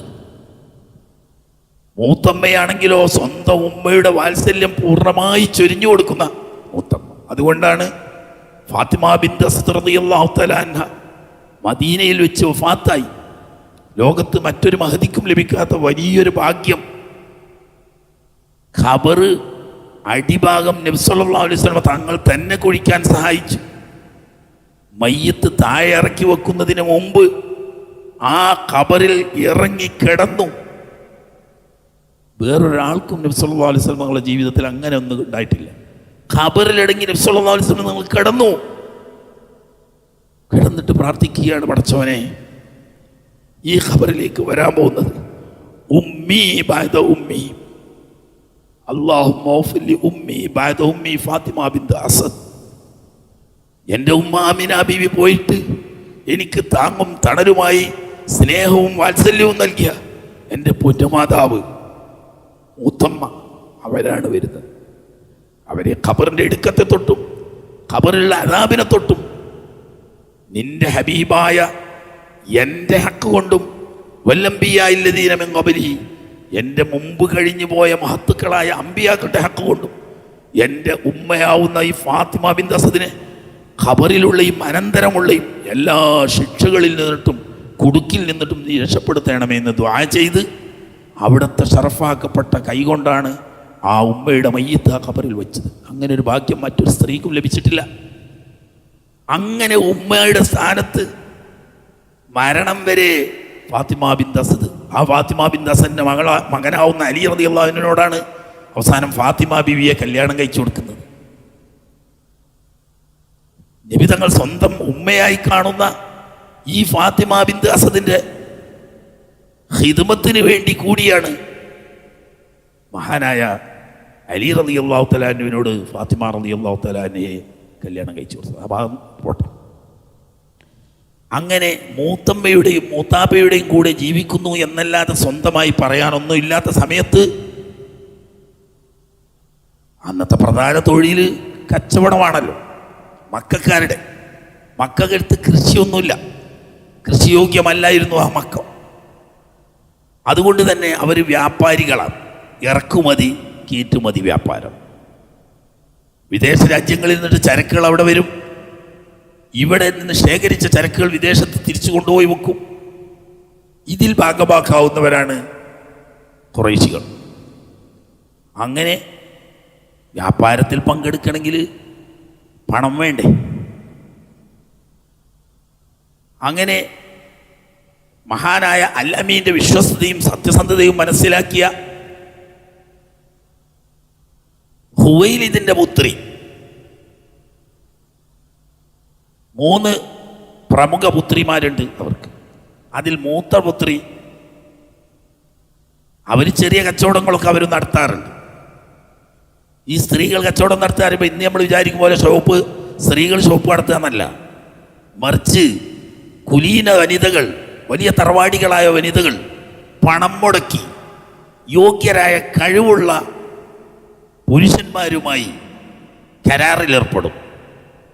ഇത്ര രൂപ അല്ലെങ്കിൽ ഇത്ര പൊന്ന് ഞാൻ നിങ്ങളെ ഏൽപ്പിക്കും, അതുകൊണ്ട് നിങ്ങൾ ഇന്ന കച്ചവടം ചെയ്യണം, കച്ചവടത്തിൽ ലാഭം ലഭിച്ചാൽ അതിൻ്റെ ഇത്ര ശതമാനം നിങ്ങൾക്ക് തരും, ബാക്കി മുതലുടമയാവുന്നതായിരിക്കും. ഈ വ്യവസ്ഥ പ്രകാരം കച്ചവടം ചെയ്തവരായിരുന്നു ഖദീജ ബീവിയുടെ സഹോദരിമാർ. അവരുടെ കുടുംബം തന്നെ വലിയ പ്രമുഖ വ്യാപാരികളാണ് എല്ലാവരും. ആ കച്ചവടത്തിന് ദിൽമജാസിലേക്ക് പോയി. ദിൽമജാസിൽ കച്ചവടത്തിന് പോയി വന്നപ്പം അത്യപൂർവമായ ലാഭവും വിജയവും നേടി വളരെ സന്തോഷത്തിലായി. നല്ല പാരിതോഷികം നേരത്തെ പറഞ്ഞ സംഖ്യയിൽ ഏറെ കൊടുത്തതിന് ശേഷം അവർ പറഞ്ഞു, മുഹമ്മദേ, ഞാൻ വലിയൊരു കച്ചവടക്കാരിയൊന്നും അല്ല, അത്രയൊന്നും വലിയൊരു വ്യാപാരി അല്ല ഞാൻ. നിങ്ങളെപ്പോലെ കഴിവുള്ള യോഗ്യരായ യുവാക്കളെ കിട്ടിയാൽ എൻ്റെ അനുജത്തിയുണ്ട് ഖദീജ, അവൾ വലിയ വ്യാപാരിയാണ്. ഒന്ന് തറവാട്ട് സ്വത്ത് നന്നായി കിട്ടിയിട്ടുണ്ട്, അതിന് പുറമെ അബൂഹാല എന്ന പേരിൽ ഒരു വലിയ ലക്ഷപ്രഭുവായ വ്യാപാരിയായിരുന്നു അവരുടെ ഒരു ഭർത്താവ്. അവർ 2 മക്കൾ ജനിച്ചതിന് ശേഷം അദ്ദേഹം മരണപ്പെട്ടു. അങ്ങനെ അദ്ദേഹത്തിന് ഭീമമായ സ്വത്ത് ഈ മക്കൾക്കും ഖദീജ ബീവിക്കും അനന്തരമായി കിട്ടി. അത്തീഖ് എന്ന മറ്റൊരു വ്യാപാരി, വലിയ പണക്കാരൻ ലക്ഷപ്രഭുവായിരുന്ന മറ്റൊരു വ്യാപാരി കല്യാണം കഴിച്ചു. 2 മക്കൾ ജനിച്ചതിന് ശേഷം അദ്ദേഹം മരണപ്പെട്ടു. ഈ മക്കൾക്കും തനിക്കുമായി അതീഖിൻ്റെ ലക്ഷങ്ങളുടെ അനന്തരാവകാശം കിട്ടി. അങ്ങനെ തനിക്ക് സ്വന്തം പിതാവിൻ്റെ സ്വത്തായി കിട്ടിയതിന് പുറമെ 2 ഭർത്താക്കന്മാരിൽ നിന്ന് തനിക്കും മക്കൾക്കും കൂട്ടി കിട്ടിയ വലിയ ലക്ഷങ്ങളുടെ അല്ല കോടികളുടെ ഉടമയായി മാറിയവർ. അതിനനുസരിച്ചുള്ള കച്ചവടമായിരുന്നു ചെയ്തിരുന്നത്. അതുകൊണ്ടാണ് ജ്യേഷ്ഠത്തി പറഞ്ഞത്, ഞാൻ ചെറിയ വ്യാപാരമൊക്കെ നടത്താറുള്ളൂ, അതിന് മാത്രമുള്ള സാമ്പത്തിക ശേഷി എനിക്കുള്ളൂ.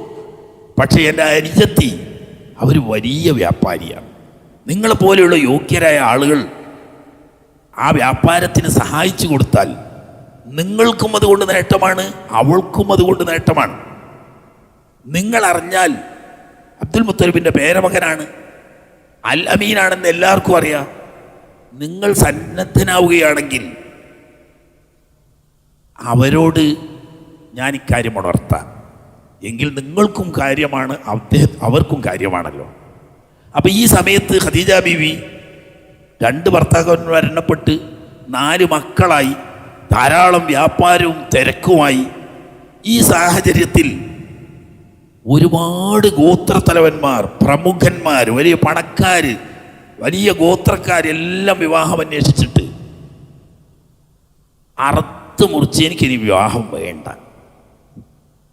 എനിക്ക് 2 പെൺമക്കൾ, മറ്റൊരഭിപ്രായത്തിൽ 1 മകളും 3 ആൺകുട്ടികളും ഉണ്ട്, അവരെ കാര്യം നോക്കി കച്ചവടം നോക്കി ഇങ്ങനെ പോയാൽ മതി, ഇനി ഒരു വിവാഹം വേണ്ട. വിരഹദുഃഖം 2 പ്രാവശ്യം എൻ്റെ ഈ ഹ്രസ്വമായ ജീവിതത്തിൽ ഞാൻ അനുഭവിച്ചു. ഇനി മറ്റൊന്നിന് എനിക്ക് താല്പര്യമില്ല, അതുകൊണ്ട് എനിക്കിനിയൊരു വിവാഹം വേണ്ട എന്ന് പറഞ്ഞ് വ്യാപാരവുമായി മുഴുകി മക്കളെ സംരക്ഷിച്ചുകൊണ്ടും തൻ്റെ വ്യാപാര സാമ്രാജ്യത്തെ നയിച്ചുകൊണ്ടും ജീവിക്കുകയാണ്. അപ്പോഴാണ് ജ്യേഷ്ഠത്തി മുഖേന അബ്ദുൽ മുത്തലിബിൻ്റെ പേരമകൻ അൽ അമീൻ വലിയ വിദഗ്ധനും കഴിവുറ്റ വ്യാപാരിയുമാണ്, വിശ്വസ്തനാണെന്ന് പിന്നെ നാട്ടിൽ എല്ലാവർക്കും അറിയുന്നതുമാണ്. നിനക്ക് വേണമെങ്കിൽ അദ്ദേഹത്തെ വ്യാപാരത്തിന് കൂട്ടിയാൽ വലിയ നേട്ടമുണ്ട്, എടുക്കാം. ഈ വിവരം മഹദിയായിരിക്കുന്ന ഖദീജ റളിയല്ലാഹു തആല അൻഹ പിതൃവ്യനായ അബൂ ത്വാലിബിനോട് കൊടുത്തു. നേരിട്ടല്ല, വാപ്പയുടെ സ്ഥാനത്തുള്ള പിതൃവ്യൻ തന്നെ സംരക്ഷിക്കുന്ന തൻ്റെ രക്ഷിതാവായ അബൂ ത്വാലിബിനെ വിളിച്ചിട്ട് ഖദീജത്തുൽ കുബ്ര റളിയല്ലാഹു തആല വിവരം അറിയിച്ചു. ഞാൻ മക്കയിലും പരിസരത്തുമുള്ള വിശ്വസ്തരായ വ്യക്തിത്വങ്ങളെ കൂട്ടി വ്യാപാരം നടത്തുന്നുണ്ട്, ലാഭക്കൂറ് കച്ചവടം. അതുകൊണ്ട് നിങ്ങളുടെ സഹോദരപുത്രൻ മുഹമ്മദ് നല്ല കഴിവുറ്റ വ്യാപാരിയാണ് എന്ന വാർത്ത എനിക്ക് ലഭിച്ചിട്ടുണ്ട്. അതുകൊണ്ട് നിങ്ങൾ ശ്രമിച്ചാൽ അദ്ദേഹത്തെ എനിക്കൊരു ഷെയറുകാരനായിട്ട് വ്യാപാരത്തിലേക്ക് കിട്ടും. നിങ്ങളൊന്ന് ശ്രമിക്കുകയാണെങ്കിൽ അദ്ദേഹത്തിനും അത് ഗുണമായിരിക്കും, എനിക്കാണെങ്കിൽ അത് വലിയ നേട്ടവുമാണല്ലോ.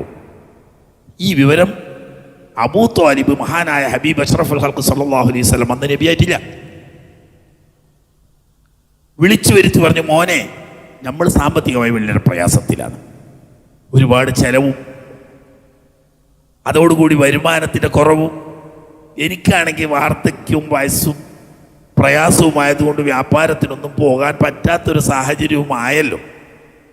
ഇങ്ങനെ ഖുവൈലിദിൻ്റെ മകൾ ഖദീജ വലിയ അറിയപ്പെട്ട വ്യാപാരിയല്ലേ, അവരെന്നോട് വിളിച്ചിട്ട് നിന്നെ ഒരു ഷെയറുകാരനായി കിട്ടിയാൽ കൊള്ളാമെന്ന് താല്പര്യം പ്രകടിപ്പിച്ചിട്ടുണ്ട്. നീ പോവുകയാണെങ്കിൽ അവർ മറ്റുള്ളവർക്ക് നൽകുന്നതിൻ്റെ ഇരട്ടി ലാഭം തരാം എന്ന് വാക്ക് തന്നിട്ടുണ്ട്. അപ്പോൾ നബി സല്ലല്ലാഹു അലൈഹി വസല്ലം തങ്ങൾക്കും തന്നെ താല്പര്യമായി. അധ്വാനിച്ച് ജീവിക്കുക, അതൊരു മനുഷ്യൻ്റെ മാന്യതയുടെ ലക്ഷണമാണ്. അധ്വാനം എന്ന് പറയുന്നത് കൈക്കോട്ടെടുത്ത് കളക്കൽ മാത്രമല്ല, അത് അധ്വാനം തന്നെയാണ്. വ്യാപാരം, സത്യസന്ധമായ വ്യാപാരം ചെയ്തൽ സിദ്ദീഖീങ്ങളുടെ ദർജയാണെന്നാണ് നബി സല്ലല്ലാഹു അലൈഹി വസല്ലം തങ്ങൾ പിന്നീട് പഠിപ്പിച്ചത്. അപ്പോൾ അതൊരു നല്ല തൊഴിലാണ്. അപ്പോൾ തൊഴിലെടുത്ത് ജീവിക്കുക, അവനവൻ്റെ വിയർപ്പിൻ്റെ ഫലം ജീവിതത്തിൽ അനുഭവിക്കുക എന്ന് പറയുന്ന മാന്യമായ മാർഗം, അത് തിരഞ്ഞെടുക്കാൻ വേണ്ടി ഖദീജത്തുൽ കുബ്രയെ സമീപിച്ചുകൊണ്ട് നിങ്ങൾക്ക് താല്പര്യമെങ്കിൽ ഞാൻ നിങ്ങളുടെ കച്ചവട ഷെയറുകാരനായി വ്യാപാരത്തിന് പോകാൻ തയ്യാറാണ്. ഖദീജത്തുൽ കുബ്രക്ക് ഉണ്ടായ സന്തോഷത്തിന് കണക്കില്ല. നേരത്തെ തന്നെ ജ്യേഷ്ഠത്തി അനുഭവത്തിൽ പറഞ്ഞതും അതിലേറെ മക്കയിലെ വിവിധ അനുഭവങ്ങളിൽ നിന്ന് അൽ അമീനെ സംബന്ധിച്ച് പഠിച്ചതും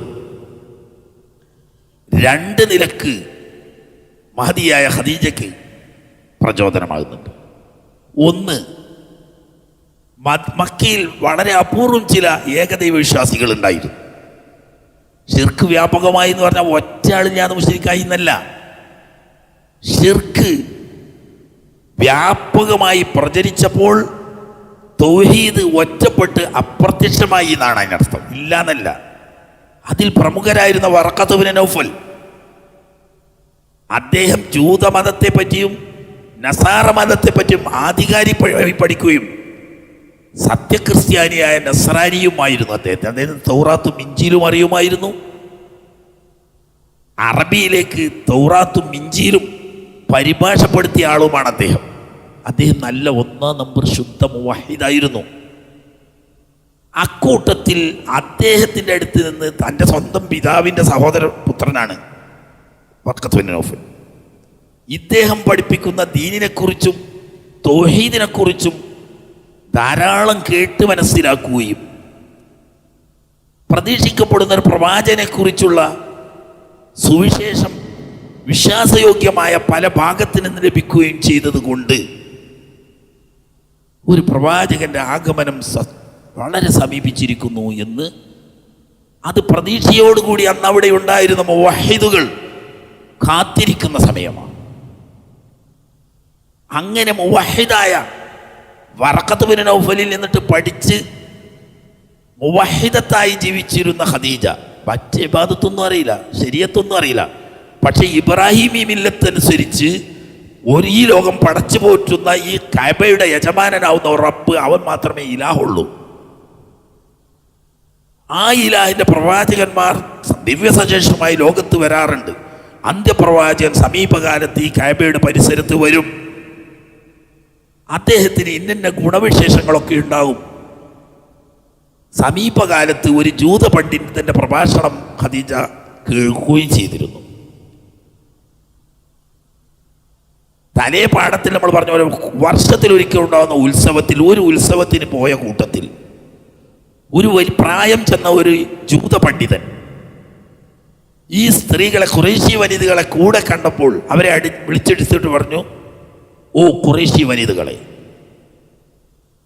ഞാൻ പഠിച്ച വേദനിയമപ്രകാരം ലോകത്തിൻ്റെ രക്ഷകനായ അന്ത്യപ്രവാചകൻ നിങ്ങളെ നാട്ടിൽ നിന്നാണ് പ്രത്യക്ഷപ്പെടുക.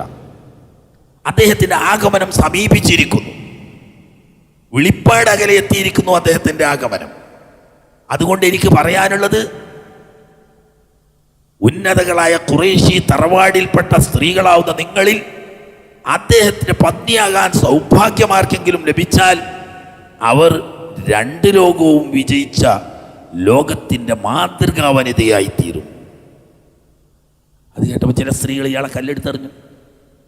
പക്ഷേ നേരത്തെ തന്നെ ഇതിനെപ്പറ്റിയൊക്കെ സൂചന വറഖത്ത് ഇബ്നു നൗഫലിൽ നിന്നിട്ട് കേട്ട ഖദീജത്തുൽ കുബ്രയും അന്ന് കൂടെയുണ്ട്. അവർ മനസ്സിൻ്റെ ഉള്ളിൻ്റെ ഉള്ളിൽ ചെറിയൊരു കൊള്ളിയാൻ വേണ്ടി, ആ ഭാഗ്യം എനിക്ക് കിട്ടിയെങ്കിലോ, അത്ര മരൊന്നുമില്ല. അങ്ങനെ അല്ലമീനെ പറ്റി കേട്ടുപഠിച്ച ഏകദേശം കാര്യങ്ങളൊക്കെ കേൾക്കുമ്പോൾ വറഖത്ത് പറഞ്ഞ ഏതാണ്ട് ലക്ഷണങ്ങളൊക്കെ ഈ ചെറുപ്പക്കാരനിൽ കാണാനുണ്ട്. എന്നാൽ അതൊന്ന് അടുത്തറിയാം എന്ന നിലക്ക് അപ്പം കച്ചവടത്തിന് 2 ലക്ഷ്യം. തൻ്റെ കച്ചവടത്തെ വിപുലീകരിക്കാനും കൂടുതൽ വളർത്തിയെടുക്കാനും ലക്ഷ്യം വെക്കുന്നതോടുകൂടി തന്നെ ഒരു വേള ലോകത്തിൻ്റെ രക്ഷകനായി വരുന്ന അന്ത്യപ്രവാചകനാവുകയാണെങ്കിൽ അദ്ദേഹത്തെ തനിക്ക് സ്വന്തമാക്കാൻ പറ്റിയാൽ എനിക്ക് 2 ലോകവും വിജയിക്കാൻ അത് കാരണമാകും എന്നൊരു അഭിലാഷവും. ഒരേ സമയത്ത് 2 ലക്ഷ്യം. ഒന്ന്, വിശ്വാസപരമായ കാര്യമാണെങ്കിൽ അതിനേക്കാൾ മുന്നിൽ നിൽക്കുന്നത് സാമ്പത്തികമായ നേട്ടം തന്നെ. ഒരു വ്യാപാരി എന്ന നിലക്ക് സാമ്പത്തികമായ നേട്ടം തന്നെ അവർക്ക് ഒന്ന്. അങ്ങനെ എല്ലാവർക്കും നൽകുന്നതിൻ്റെ ഒരിരട്ടി കൊടുക്കാമെന്നായിരുന്നു നേരത്തെ അബൂ ത്വാലിബിനോട് പറഞ്ഞതെങ്കിലും ഏർപ്പാട് കരാറിന് പോകുന്ന സമയത്ത് മൂത്താപ്പ വീണ്ടും പോയി, എൻ്റെ മോന് നിങ്ങൾ മറ്റുള്ള സാധാരണക്കാർക്ക് കൊടുക്കുന്നതിന് ഡബിൾ കൊടുത്താൽ പോരാ, ത്രിബിളായിട്ട് കൊടുക്കണം. ഓക്കെ, ത്രിബിളായിട്ട് കൊടുക്കാറ്. അങ്ങനെയാണ് മൂത്താപ്പയുമായി കരാറിൻ്റെ അടിസ്ഥാനത്തിൽ കച്ചവടത്തിന് പോകുന്നത്. വ്യാപാര കരാറിൽ ഏർപ്പെട്ട് യാത്ര പുറപ്പെടുമ്പോൾ ബുദ്ധിമാനും നല്ല നിരീക്ഷണ പടുവുമായ തൻ്റെ ഭൃത്യൻ മൈസറത്തിനെ കൂടെ അയച്ചു. എന്തിനാണ്? ഒരു മനുഷ്യനെ മറ്റൊരു മനുഷ്യന് ശരിക്കറിയണമെങ്കിൽ 1/3 വേണം. ഒരിക്കലും ഉമർ റളിയല്ലാഹു തആല അൻഹുവിന് ഇടയ്ക്ക് ഒരാൾ സാക്ഷി പറയാൻ വന്നു ഒരാളെ പറ്റിയിട്ട്, അദ്ദേഹം നല്ല വിശ്വസ്തനാണ് എന്ന് പറഞ്ഞു. ഉമർ റളിയല്ലാഹു അൻഹു ചോദിച്ചു, നിന്റെ അയൽവാസിയാണോ ചോദിച്ചു. അയൽവാസിയല്ല. നീ അദ്ദേഹവുമായിട്ട് ദീർഘയാത്ര ഒന്നിച്ചു പോയിണോ ചോദിച്ചു. ഇല്ല. സാമ്പത്തിക ഇടപാട് വല്ലതും ചെയ്ത് നോക്കിയണോ ചോദിച്ചു. അതില്ല. മാസിബൂത്തായാലും എന്നാലേ അയാൾ നിങ്ങൾക്ക് മനസ്സിലായിട്ട് എനിക്ക് തോന്നുന്നില്ല. ഈ 3-4 ഒരു മനുഷ്യൻ്റെ ഉള്ളറിയണമെങ്കിൽ ഒന്നിരിക്കലും ഒന്നിച്ച് ജീവിക്കുക. അതൊരു വീട്ടിലായിക്കൊള്ളുന്നില്ല, തൊട്ട് അയൽവാസി ആയാലും മതി. രണ്ടാമത് ദീർഘയാത്ര പോവുക, അപ്പോഴാണ് അവൻ്റെ ഉള്ളിലെ സ്വഭാവം പുറത്ത് ചാടുക. മൂന്നാമത്തത് സാമ്പത്തിക ഇടപാട് ചെയ്യുക. അതൊന്നും വിശദീകരിച്ച് പറയാൻ സമയമില്ല. സാമ്പത്തിക ഇടപാടിൽ നിന്നിട്ടാണ് ഒരു മനുഷ്യൻ്റെ സംശുദ്ധിയും ആത്മാർത്ഥതയും സത്യസന്ധതയും ഒക്കെ വരിക. അല്ലാതെ കാണുമ്പോൾ ചിരിക്കാം. അപ്പം അതിന് ലൈസൻസ് ഒന്നും ആവശ്യമില്ല, അതിന് ഫീസ് അടക്കം വേണ്ട, ആർക്കും ചെയ്യാം. ഈ 3-4 വേണം. അപ്പോൾ പറഞ്ഞു കേൾക്കുന്നത് വലിയ യോഗ്യനായിട്ടാണ്. അതുകൊണ്ട് കാര്യമായില്ലല്ലോ. ഖദീജാവിക്ക് ഒന്നിച്ച് താമസിക്കാനും കഴിയില്ലല്ലോ, അവർ വേറെ തറവാട്ടുകാരിയല്ലേ. അപ്പോൾ കൂടെ ഒന്നിച്ചു പോകാൻ പറ്റുന്ന നല്ല കഴിവുള്ള ഒരാളെ മൈസറത്താന്ന തൻ്റെ ഭൃത്യനെ വിട്ടു. എന്തിനാണ്? ഈ പറഞ്ഞ എല്ലാം ചെയ്യാൻ തന്നെ. അങ്ങനെ ദീർഘമായി ഷാമിൽ യാത്ര പോയി തിരിച്ചു വരുന്നത് വരെ ചലന നിശ്ചലനങ്ങൾ, വാക്ക് പ്രവൃത്തികൾ എല്ലാം നിരീക്ഷിച്ച് തൻ്റെ അടുക്കൽ റിപ്പോർട്ട് ചെയ്യാൻ വേണ്ടി ഏൽപ്പിക്കുകയും കച്ചവടം കഴിഞ്ഞ് തിരിച്ചു വന്ന് ഉണ്ടായ സംഭവങ്ങളെല്ലാം കൃത്യമായി വിവരിച്ചു കിട്ടുകയും ചെയ്തപ്പോൾ വറക്കത്ത് പറഞ്ഞ ആ വ്യക്തിത്വം ഇദ്ദേഹം തന്നെ എന്ന് ഏകദേശം ഒരു 90% മഹദിയവറുകൾക്ക് ധാരണയായി. അവിടെ നിന്നാണ് എങ്കിൽ 2 ലോകവും വിജയിക്കാൻ കാരണമാവും അദ്ദേഹത്തെ തനിക്ക് സ്വന്തമാക്കാൻ പറ്റുകയാണെങ്കിൽ. ഒന്ന്, വ്യാപാരത്തിൽ വലിയ നേട്ടമുണ്ടാക്കിയെടുക്കാൻ കഴിയും. ഇത്ര വലിയ കഴിവുള്ള ഒരാൾ മാനേജ് ചെയ്താൽ കച്ചവട സാമ്രാജ്യം വളരെ വിപുലീകരിക്കാൻ കഴിയും. അതോടുകൂടി ലോകത്തിൻ്റെ രക്ഷകനായ അന്ത്യപ്രവാചകൻ്റെ ആയാൽ ആ അന്ത്യപ്രവാചകൻ്റെ കൂടെ ജീവിച്ചാൽ ഇഹപര വിജയം സുരക്ഷിതമാണ്. ഒരേ സമയത്ത് തൻ്റെ ഭൗതികവും ആത്മീയവുമായ നേട്ടത്തിൻ്റെ നിദാനമാണ് ഈ ബന്ധം എന്ന് മനസ്സിലാക്കി അവർ ഏകപക്ഷീയമായി അന്ന് നബി സല്ലല്ലാഹു അലൈഹി വസല്ലം തങ്ങളുടെ മനസ്സിൽ ഖദീജ ബിയുടെ സ്വത്തിനെക്കുറിച്ചോ അവരുമായുള്ള വിവാഹബന്ധത്തെക്കുറിച്ചോ സ്വപ്നത്തിൽ പോലും കണ്ടിട്ടില്ല. കാരണം സാമ്പത്തിക സ്ഥിതിയും അന്നത്തെ സാഹചര്യവും വെച്ചിട്ട് അത് അപ്രാപ്യമാണ്. വലിയ വലിയ വലിയ വലിയ ലക്ഷപ്രമുഖളായ യോഗ്യന്മാരായ യുവാക്കൾ വിവാഹാലോചന നടത്തിയിട്ട് നിഷ്കരുണം തള്ളിമാറ്റിയ അവർ വെറും കൈയായി നടക്കുന്ന എന്നെ സ്വീകരിക്കാൻ യാതൊരു സാധ്യതയുമില്ല. അതുകൊണ്ട് തന്നെ അങ്ങനെ ഒരു പ്രതീക്ഷയുമില്ല. പക്ഷേ തനിക്ക് ഈ 2 ലക്ഷ്യം ഒരേ സമയത്ത് കണ്ടുകൊണ്ട് ഇങ്ങോട്ട് അന്വേഷിക്കണം. അന്ന് മാന്യ തറവാട്ടിലൊന്നും നടക്കാത്തതാണത്. പെണ്ണിനെ പുരുഷൻ അന്വേഷിക്കല്ലാതെ പുരുഷൻ പെണ്ണിനെ അന്വേഷിക്കരുത്. കണ്ണൂർക്കാരെങ്കിലും ഉണ്ടെങ്കിൽ ഓർക്ക് സന്തോഷ. പുതിയാപ്പള്ളിനെ എടുക്കുക എന്നാ അവർ പറയാ. പെണ്ണിനെ കൊടുക്കുക എന്നല്ല, ഒരു പെണ്ണിനെ കൊടുക്കൂല, പുതിയാപ്പള്ളിനെ എടുക്കുകയാണ്. അറബികളുടെ സംസ്കാരപ്രകാരം പുതിയാപ്പള്ളിനെ കൊടുക്കലില്ല, പെണ്ണിനെടുക്കല. പക്ഷെ ഇവിടെ മറിച്ച് കണ്ണൂർക്കാരുടെ പാരമ്പര്യം എടുത്തിട്ട് ഖദീജത്തുൽ കുബ്ര റളിയല്ലാഹു തആല പുതിയാപ്പളെ എടുക്കാൻ പറ്റുമോ എന്നുള്ള മാർഗ്ഗമാണ് ചിന്തിക്കുന്നത്. അവിടെ മനസ്സിലാക്കണം, ഭൗതിക ലക്ഷ്യം ഉണ്ട്, തൻ്റെ വ്യാപാര സാമ്രാജ്യം വളർത്തിയെടുക്കൽ ലക്ഷ്യമുണ്ട്. കൂട്ടത്തിൽ താൻ പ്രതീക്ഷിക്കുന്ന തൗഹീദിന്റെ വാഹകരായ അന്ത്യപ്രവാചകന്റെ പത്നിയാകാൻ പറ്റിയാൽ വറക്കത്തിൽ നിന്ന് പഠിച്ച പരലോകം, ആ പരലോകത്തിന് വലിയ നേട്ടമുണ്ട് എടുക്കാനും കഴിയും എന്ന ലക്ഷ്യത്തോടു കൂടി തൻ്റെ ഏറ്റവും അടുത്ത സ്നേഹിതയും കൂട്ടുകാരിയുമാവുന്ന നഫീസ ബിന്ത് മുന്യ എന്ന് പറയുന്ന കൂട്ടുകാരിയോട് സ്വകാര്യമായി തൻ്റെ ഈ ആഗ്രഹം ഓർമ്മപ്പെടുത്തി. അപ്പം വലിയ വലിയ വലിയ വലിയ ആളുകളൊക്കെ അന്വേഷിച്ച് നിർത്തി, ഇനി അങ്ങനെ സംഭവം നടക്കൂലെന്ന് നിൽക്കണമല്ലോ. ആ സമയത്ത് നഫീസ പറഞ്ഞ അക്കാര്യത്തിൽ വിഷമിക്കേണ്ട, അതിന് വേണ്ടത് ഞാൻ ചെയ്തോളാം. അങ്ങനെ മഹാനായ നബി സല്ലല്ലാഹു അലൈഹി വസല്ലം തങ്ങളാവുന്ന അൽ അമീൻ അദ്ദേഹത്തെ സമീപിച്ചുകൊണ്ട് പറഞ്ഞു, അൽ അമീൻ, നിങ്ങളെപ്പോലത്തെ നിറഞ്ഞ യുവാക്കൾ, ഉന്നത തറവാടികൾ, നിങ്ങളെത്ര പ്രായമൊന്നും കാത്തുക്കറ്റില്ല, ഒരു 15-16 വയസ്സാകുമ്പോൾ കല്യാണം കഴിക്കില്ല. നിങ്ങളെന്താണ് 25 വയസ്സായിട്ടും കല്യാണം കഴിക്കാത്തത്? പറഞ്ഞ്, എൻ്റെ സാഹചര്യം എനിക്ക് ആരും ഇല്ലല്ലോ, ഉമ്മല്ല വാപ്പല്ല, ഞാൻ അതൊന്നും ഇല്ലയെന്ന് വെച്ചാലും കല്യാണം കഴിച്ചാൽ ഒരു വീട് കണ്ടേ. വീടുണ്ടോ? എനിക്കൊന്നുമില്ല, സ്വത്തുമില്ല, സ്വന്തമായിട്ടൊരു വീടില്ല, മറ്റാരും കുടുംബമായിട്ടില്ല. എൻ്റെ മൂത്താപ്പാൻ്റെ ഔദാര്യത്തിന് മൂത്താപ്പാൻ്റെ വീട്ടിലാണ് ഞാൻ ജീവിക്കുന്നത്. അവിടേക്ക് എങ്ങനെ ഞാനൊരു അന്യ പെണ്ണിനെ കെട്ടിക്കൊണ്ടുവരുന്നത്? അത് ശരിയാണ്. അതിനൊക്കെ പരിഹാരം ഉണ്ടെങ്കിലോ? വീട്ടിൻ്റെ പ്രശ്നമല്ല, സ്വത്തിൻ്റെ പ്രശ്നമല്ല, അതിനൊക്കെ പരിഹാരം ഉണ്ടായിട്ട് നല്ല സൗന്ദര്യവും നല്ല സാമ്പത്തിക ശേഷിയും ഉയർന്ന തറവാടിത്വവുമുള്ള ഒരാൾ നിങ്ങൾക്ക് പത്നിയാകാൻ സമ്മതിക്കുകയാണെങ്കിലോ? ആരാണത്? അങ്ങനെ ഒരാളാരാ? എന്നാൽ നിങ്ങൾ വിചാരിച്ചേക്കല്ല, ഖുവൈലിദിന്റെ മകൾ ഖദീജല്ലേ, അവർക്ക് നിങ്ങളെ താല്പര്യമുണ്ട്. വീടിൻ്റെ പ്രശ്നം നിങ്ങൾ അറിയണ്ട, സാമ്പത്തിക പ്രയാസം നിങ്ങൾ അറിയണ്ട. നിങ്ങൾ വാക്ക് തരികയാണെങ്കിൽ എല്ലാ പ്രശ്നത്തിനും പരിഹാരമാണ്. എനിക്ക് വിയോജിപ്പൊന്നുമില്ല, പക്ഷേ എൻ്റെ വാപ്പല്ലല്ലോ മൂത്താപ്പല്ലേ, മൂത്താപ്പനോട് പറഞ്ഞോളിയാണ്. വാപ്പാൻ്റെ സ്ഥാനത്ത് മൂത്താപ്പയാണ്. മൂത്താപ്പാനോട് പോയി പറഞ്ഞു. വിവരം പറഞ്ഞപ്പോൾ അദ്ദേഹത്തിന് വലിയ സന്തോഷമായി. കാരണം തൻ്റെ മക്കളെക്കാൾ സ്നേഹത്തോടു കൂടിയാണ് താൻ സഹോദരപുത്രനെ വളർത്തുന്നത്. അവൻ്റെ എല്ലാ പ്രശ്നത്തിനും പരിഹാരമായി, സന്തോഷമായി. ഞാനോ വയസ്സായി മരിക്കാനായി.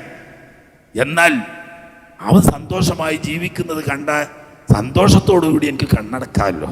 ഉപ്പ എന്നെ ഏൽപ്പിച്ച ഉത്തരവാദിത്തം ഞാൻ ഭംഗിയായി നിറവേറ്റി എന്ന് വരുമല്ലോ. അങ്ങനെ എളാപ്പ തന്നെക്കാൾ ഒരു വയസ്സ് പോലും കൂടുതലില്ലാത്ത തൻ്റെ അതേ പ്രായക്കാരനായ ഹംസ റളിയല്ലാഹു തആല, മൂത്താപ്പ തൻ്റെ വാപ്പാൻ്റെ സ്ഥാനത്തുള്ള അബൂ ത്വാലിബും കൂടിയാണ് കല്യാണം അന്വേഷിക്കാൻ വേണ്ടിയിട്ട് നേരിട്ട് ഖദീജ ബീവിയെ സമീപിക്കുന്നു. അവരിങ്ങനെ അന്വേഷിപ്പിച്ചെങ്കിലും ഔദ്യോഗികമല്ല, ഔദ്യോഗികമായിട്ട് ഇവിടുന്ന് അങ്ങോട്ട് തന്നെ അന്വേഷിക്കണം. അങ്ങനെ അന്വേഷിച്ചു. അവരുടെ വാപ്പയില്ലെന്ന് പിതൃവ്യനാണ്, അമ്രാണുള്ളത്. ഖുവൈലിദ് മരിച്ചു, ഖുവൈലിദിൻ്റെ സഹോദരൻ അമ്രാണ്. അദ്ദേഹം അവൾക്ക് സന്തോഷമാണെങ്കിൽ എനിക്കും സന്തോഷമാണ്. വാപ്പയോളം വാപ്പ മരിച്ചുപോയി, ഇനി എനിക്കാണെങ്കിലും പറ്റ വയസ്സായി. ഞാൻ അവളൊരു ഭർത്താവിൻ്റെ കൂടെ ജീവിക്കുന്നത് കാണാൻ എനിക്ക് വലിയ അഭിലാഷമുണ്ട്. അവൾക്ക് സന്തോഷമാണെങ്കിൽ നമുക്ക് കാര്യം നടത്താമല്ലോ. അങ്ങനെ ഖദീജ റളിയല്ലാഹു തആലയോട് പിതൃവ്യൻ അന്വേഷിച്ചപ്പോൾ അവർക്ക് സന്തോഷമാണ് എന്ന് അറിയിക്കുകയും അങ്ങനെ ആ വിവാഹം നിയമപ്രകാരം ഖുതുബയും നിക്കാഹിൻ്റെ വചനവും ചൊല്ലി ഖുതുബ നിർവഹിച്ച അബൂ ത്വാലിബാണെങ്കിൽ നിക്കാഹ് ചെയ്തു കൊടുത്തത് അമ്രാൻ പിതൃവ്യൻ. അങ്ങനെ വിവാഹം കഴിഞ്ഞു, ഭംഗിയായി. ഇനി നമുക്ക് നോക്കാനുള്ളത് ഇവിടെ ഇതെന്തിനാണ് ഞാൻ പറഞ്ഞതെന്ന് വെച്ചാൽ, ഇവിടെ ഒരു ആരോപണമുണ്ട്. വയസ്സിൻ്റെ അന്തരമൊന്നും നോക്കാതെ ഖദീജ ബീവിയുടെ സ്വത്തിൽ കണ്ണുവെച്ചുകൊണ്ടാണ് നബി സല്ലല്ലാഹു അലൈഹി വസല്ലമ തങ്ങൾ തന്നെക്കാൾ 15 വയസ്സ് കൂടുതലുള്ള, മറ്റൊരു ഭാഷയിൽ പറഞ്ഞാൽ തൻ്റെ ഉമ്മയുടെ സമപ്രായത്തിലുള്ള ഒരു സ്ത്രീയെ വിവാഹം കഴിക്കാൻ കാരണം നബിയുടെ സാമ്പത്തികമായ താല്പര്യമാണ് എന്ന് പ്രചരിപ്പിക്കുന്ന വിവരം കെട്ട അല്ലെങ്കിൽ വാദം പിടിച്ച ചില യുക്തികൾ വാദിക്കുന്നുണ്ട്. അതിന് ചരിത്രത്തെ വ്യഭിചരിക്കുകയാണ് അവർ ചെയ്യുന്നത്. ഇവിടെ നബി സല്ലല്ലാഹു അലൈഹി വസല്ലം നമ്മുടെ മനസ്സിൽ അങ്ങനെ ഒരു ഊഹം വരെ വന്നതായിട്ട് ഒരു രേഖയുമില്ല. മറിച്ച് 100% ഖദീജ ബീവിയുടെ താല്പര്യമാണ്. അവരുടെ വ്യാപാര സാമ്രാജ്യം സംരക്ഷിക്കാനും വളർത്തിയെടുക്കാനും യോഗ്യനായ ഒരാളെ കിട്ടുന്നത് എനിക്ക് വലിയ നേട്ടമുണ്ടാക്കിയെടുക്കാൻ പറ്റും എന്നാൽ അവരുടെ നേട്ടം ലക്ഷ്യം വെച്ചുകൊണ്ടാണ് അവർ ഖദീജ ബീവി നബി സല്ലല്ലാഹു അലൈഹി വസല്ലം തങ്ങളെ ഭർത്താവായിട്ട് അങ്ങോട്ട് പോയി, അന്നത്തെ സാമൂഹിക സാഹചര്യത്തിനെതിരിൽ അങ്ങോട്ട് പോയി അന്വേഷിപ്പിച്ചത്. അതോട് കൂടി പരലോകവേട്ടവും ഉദ്ദേശമുണ്ട്. നബി സല്ലല്ലാഹു അലൈഹി വസല്ലം തങ്ങൾ അങ്ങോട്ട് അങ്ങനെ ഒരു താല്പര്യം ഒരിക്കലും പ്രകടിപ്പിച്ചിട്ടില്ല. ഇനി 25 കൊല്ലം ഗോൾഡൻ ജൂബിലി ആഘോഷിക്കേണ്ട കാലം ഈ ഭാര്യയും ഭർത്താവും ജീവിച്ചു. നേരത്തെ 4 മക്കളുള്ള ഈ സ്ത്രീയിൽ 6 മക്കൾ ജനിച്ചു നബി സല്ലല്ലാഹു അലൈഹി വസല്ലം. അങ്ങനെ 10 മക്കളുടെ മാതാവാണ് ഖദീജത്തുൽ കുബ്ര റളിയല്ലാഹു തആല.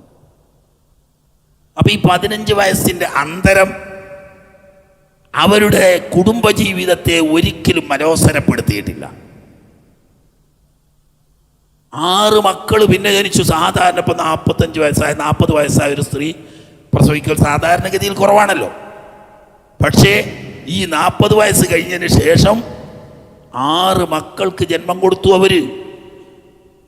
ഈ കാലത്തിനിടയിൽ അവരുടെ ഒരു പല്ല് നഷ്ടപ്പെടുകയോ ശരീരത്തിൽ ഒരു മുടിയെങ്കിലും നിരക്കുകയോ ആ ശരീരത്തിൽ ഒരു ചുളിവ് ബാധിക്കുകയോ ചെയ്തിട്ടില്ല. വയസ്സ് 62 വരേക്കും നല്ല ചുറുചുറുക്കുള്ളൊരു യുവതിയുടെ ശാരീരികാവസ്ഥ അവർക്ക് നിലനിന്നിരുന്നു. അങ്ങനെയാണ് ആ ജീവിതം.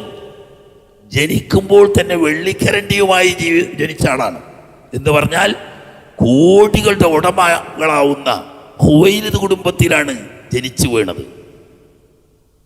നബി സല്ലല്ലാഹു അലൈഹി വസല്ലം താമസിച്ചതോ ഈ 25 കൊല്ലം താമസിച്ചത് ഖദീജാവിൻ്റെ സ്വന്തം വീട്ടിലാണ്, തറവാട്ടിലല്ല. കണ്ണൂർക്കാർക്ക് ചെറിയൊരു ആശ്വാസം ആയിക്കോട്ടെ. നബി സല്ലല്ലാഹു അലൈഹി വസല്ലം തങ്ങളുടെ സ്വന്തം വീട് അപ്പുറത്താണ്.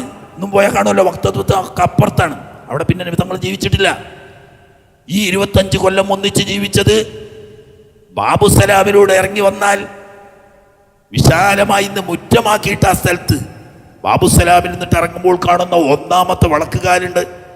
ആ വളക്കുകാലിൻ്റെ അടിയിലാണ് ഖദീജത്തുൽ കുബ്ര റളിയല്ലാഹു തആല അൻഹയുടെ വീട്. പ്രൗഢ ഗംഭീരമായ യോഗ്യരായ ഒരു തറവാടിയും ഒരു വ്യാപാര പ്രമുഖയുമായ ഒരു വ്യക്തിത്വത്തിന് വേണ്ട എല്ലാ ഗാംഭീര്യത്തോടും കൂടി ഗംഭീരമായൊരു വീട്. ഇന്നും ആ വീടിനൊരു പോറലും ഏറ്റിട്ടില്ല. പുരാവസ്തു വകുപ്പിൻ്റെ സംരക്ഷണത്തിൽ ചുറ്റുഭാഗവും ഇരുമ്പ് പ്ലേറ്റ് കൊണ്ട് അടിച്ച് മുകളിൽ മണ്ണിട്ട് നിരത്തിയിരിക്കുകയാണ്. ഒരു ചരിത്രാന്വേഷിക്ക് പിൽക്കാലത്ത് അത് കാണണമെന്ന് ആഗ്രഹമുണ്ടെങ്കിൽ മുകളിലത്തെ അത് പൊളിച്ചു കളഞ്ഞ് ഈ ഇരുമ്പ് പ്ലേറ്റ് പൊട്ടിച്ചു കളഞ്ഞാൽ ആ വീട് കൃത്യമായി കാണാം. നിസ്കരിക്കാൻ വേണ്ടി ഉണ്ടായിരുന്ന നിസ്കാര ഹാള് തൊട്ടിട്ട് അവരെ ഉറങ്ങുന്ന മണിയറയുടെ റൂം തൊട്ട് ഫാത്തിമത്തു സഹ്റ റളിയല്ലാഹു അൻഹ ജനിച്ച സ്ഥലം തുടങ്ങി വ്യാപാര ഇടപാട് ചെയ്യാൻ വേണ്ടി വ്യാപാരികൾ വന്നിരിക്കുന്നതും ഇടപാട് ചെയ്യാൻ വേണ്ടി ഖദീജത്തുൽ കുബ്ര ഇരിക്കുന്ന സ്ഥലം തൊട്ട് ഗസ്റ്റുകളെ സ്വീകരിക്കാനുള്ള ഗസ്റ്റ് റൂം തരെയുള്ള ഇന്നും ഒരു മാറ്റമില്ല. അത് ആ കരിങ്കല്ലിൻ്റെ കെട്ടിൽ നിൽക്കുന്നുണ്ട്. ആ വീട്ടിലാണ് നബി സല്ലല്ലാഹു അലൈഹി വസല്ലം തങ്ങൾ 25 കൊല്ലം താമസിച്ചത്. എന്നാൽ ഇവിടെ നമ്മൾ കാണലോ ലോക ചരിത്രത്തിൽ തുല്യതയില്ലാത്തൊരു സംഭവം. 10 മക്കളെ പോറ്റുന്ന 2 പോറ്റുമക്കളും ഉൾപ്പെടെ 12 മക്കളെ ഖദീജത്തുൽ കുബ്ര പോറ്റുന്നു. ഒന്ന് അലി ഇബ്നു അബീ ത്വാലിബ് എന്ന് പറയുന്ന കുട്ടി, മറ്റൊന്ന് സെയ്ദ് ബിൻ ഹാരിസത്ത് എന്നൊരു കുട്ടി. ഈ 2 കുട്ടികളും താൻ പ്രസവിച്ച 10 കുട്ടികളും ഉൾക്കൊള്ളുന്ന 12 കുട്ടികൾ ആണും പെണ്ണുമായിട്ട് ജീവിക്കുന്ന ഈ വീട്ടിൽ സംഭവബഹുലമായ നുബുവത്തിന്റെ മുമ്പും ശേഷവുമുള്ള ഈ 25 കൊല്ലത്തിനിടയിൽ ഒരക്ഷരം കയർത്ത് പറഞ്ഞൊരു സംഭവം ഖദീജ ബീവിയുടെ ചരിത്രത്തിൽ ഇല്ല. ഖദീജ ബീവിയുടെ എന്തെങ്കിലും ഒരു വാക്കിനോ നയത്തിനോ പ്രവർത്തിക്കോ എതിരിൽ കയർത്തൊരു വാക്ക് പറഞ്ഞൊരു ചരിത്രം നബി തങ്ങളുടെ ജീവിത ചരിത്രത്തിലുമില്ല. ലോക കുടുംബ ചരിത്രത്തിൽ എത്രത്തോളം അഷ്റഫുൽ ഖൽഖ് സ്വല്ലല്ലാഹു അലൈഹി വസല്ലം നമ്മുടെ കുടുംബ ചരിത്രത്തിൽ പോലും സമാനമായൊരു കുടുംബ ചരിത്രം ലോകത്ത് വരില്ല. സെഞ്ചുറി തികച്ച് 25 വർഷത്തിനിടയിൽ ഒരു വാക്കെങ്കിലും അങ്ങോട്ടോ ഇങ്ങോട്ടോ ഒന്ന് കയർത്ത് പറഞ്ഞൊരു സംഭവം ഉണ്ടായിട്ടില്ല. കുട്ടികളുടെ ശബ്ദശല്യമോ അവരുടെ ശബ്ദകോലാഹലമോ ഒരിക്കലും നബി സല്ലല്ലാഹു അലൈഹി വസല്ലം തങ്ങളുടെ സ്വാസ്ഥ്യം കെടുത്തിട്ടില്ല. അത്രയും ഭദ്രമായി കുടുംബാന്തരീക്ഷം ഭംഗിയായി നിർവഹിച്ചു. തൻ്റെ പ്രിയതമന് ചിന്തിക്കുന്നതും വിചാരിക്കുന്നതും പറയുന്നതും ഒക്കെ സാധിപ്പിച്ചു കൊടുത്ത് തൻ്റെ പ്രിയതമൻ്റെ ഒരു തണലായി ജീവിച്ച് തിരിച്ചു അങ്ങനെ തന്നെ എല്ലാ പ്രതിസന്ധി ഘട്ടങ്ങളിലും പ്രയാസഘട്ടങ്ങളിൽ ഒരു മാതാവിൻ്റെ റോളിൽ അള്ളാഹു തആലക്ക് അങ്ങനെ കൂടി ഒരു ഉദ്ദേശം ഉണ്ടായിരിക്കാം. ഫസ്റ്റിൽ ഇഖ്റ എന്ന് പറയുന്ന വഹി ലഭിച്ച് ആകെ മലം പരിപാലിച്ച് കിടുകിട വിറച്ചുകൊണ്ട് വീട്ടിൽ വരുമ്പോൾ ആർക്കായാലും ചിന്തിച്ചാലറിയും ഏതൊരാളും ഉമ്മ എന്ന് വിളിക്കുന്ന ഒരു സമയമാണ്. ആ സമയത്ത് ഉമ്മയുടെ ഒരു സ്നേഹവും വാത്സല്യവും ഒരു തൊട്ടുതടവലോടും അനിവാര്യമാണ്. കയറി വന്ന് സമ്മിലൂനി സമ്മിലൂനി എന്ന് പറഞ്ഞപ്പോ സ്വന്തം കട്ടിലിൽ വിരിപ്പ് വിരിച്ച് അതിൽ കിടത്തി പുതപ്പ് പുതച്ചു കൊടുത്തുകൊണ്ട് തലോടി സമാശ്വസിപ്പിക്കുന്ന ഒരു മാതാവായാണ് നമുക്ക് അവിടെ കാണുന്നത്. എന്നിട്ട് ആശ്വാസവാക്ക് പറഞ്ഞു, സമാധാനിപ്പിച്ചു. ആദ്യം തന്നെ ലഖദ് ഖശീതു അലാ നഫ്സി എന്നാ പറഞ്ഞു.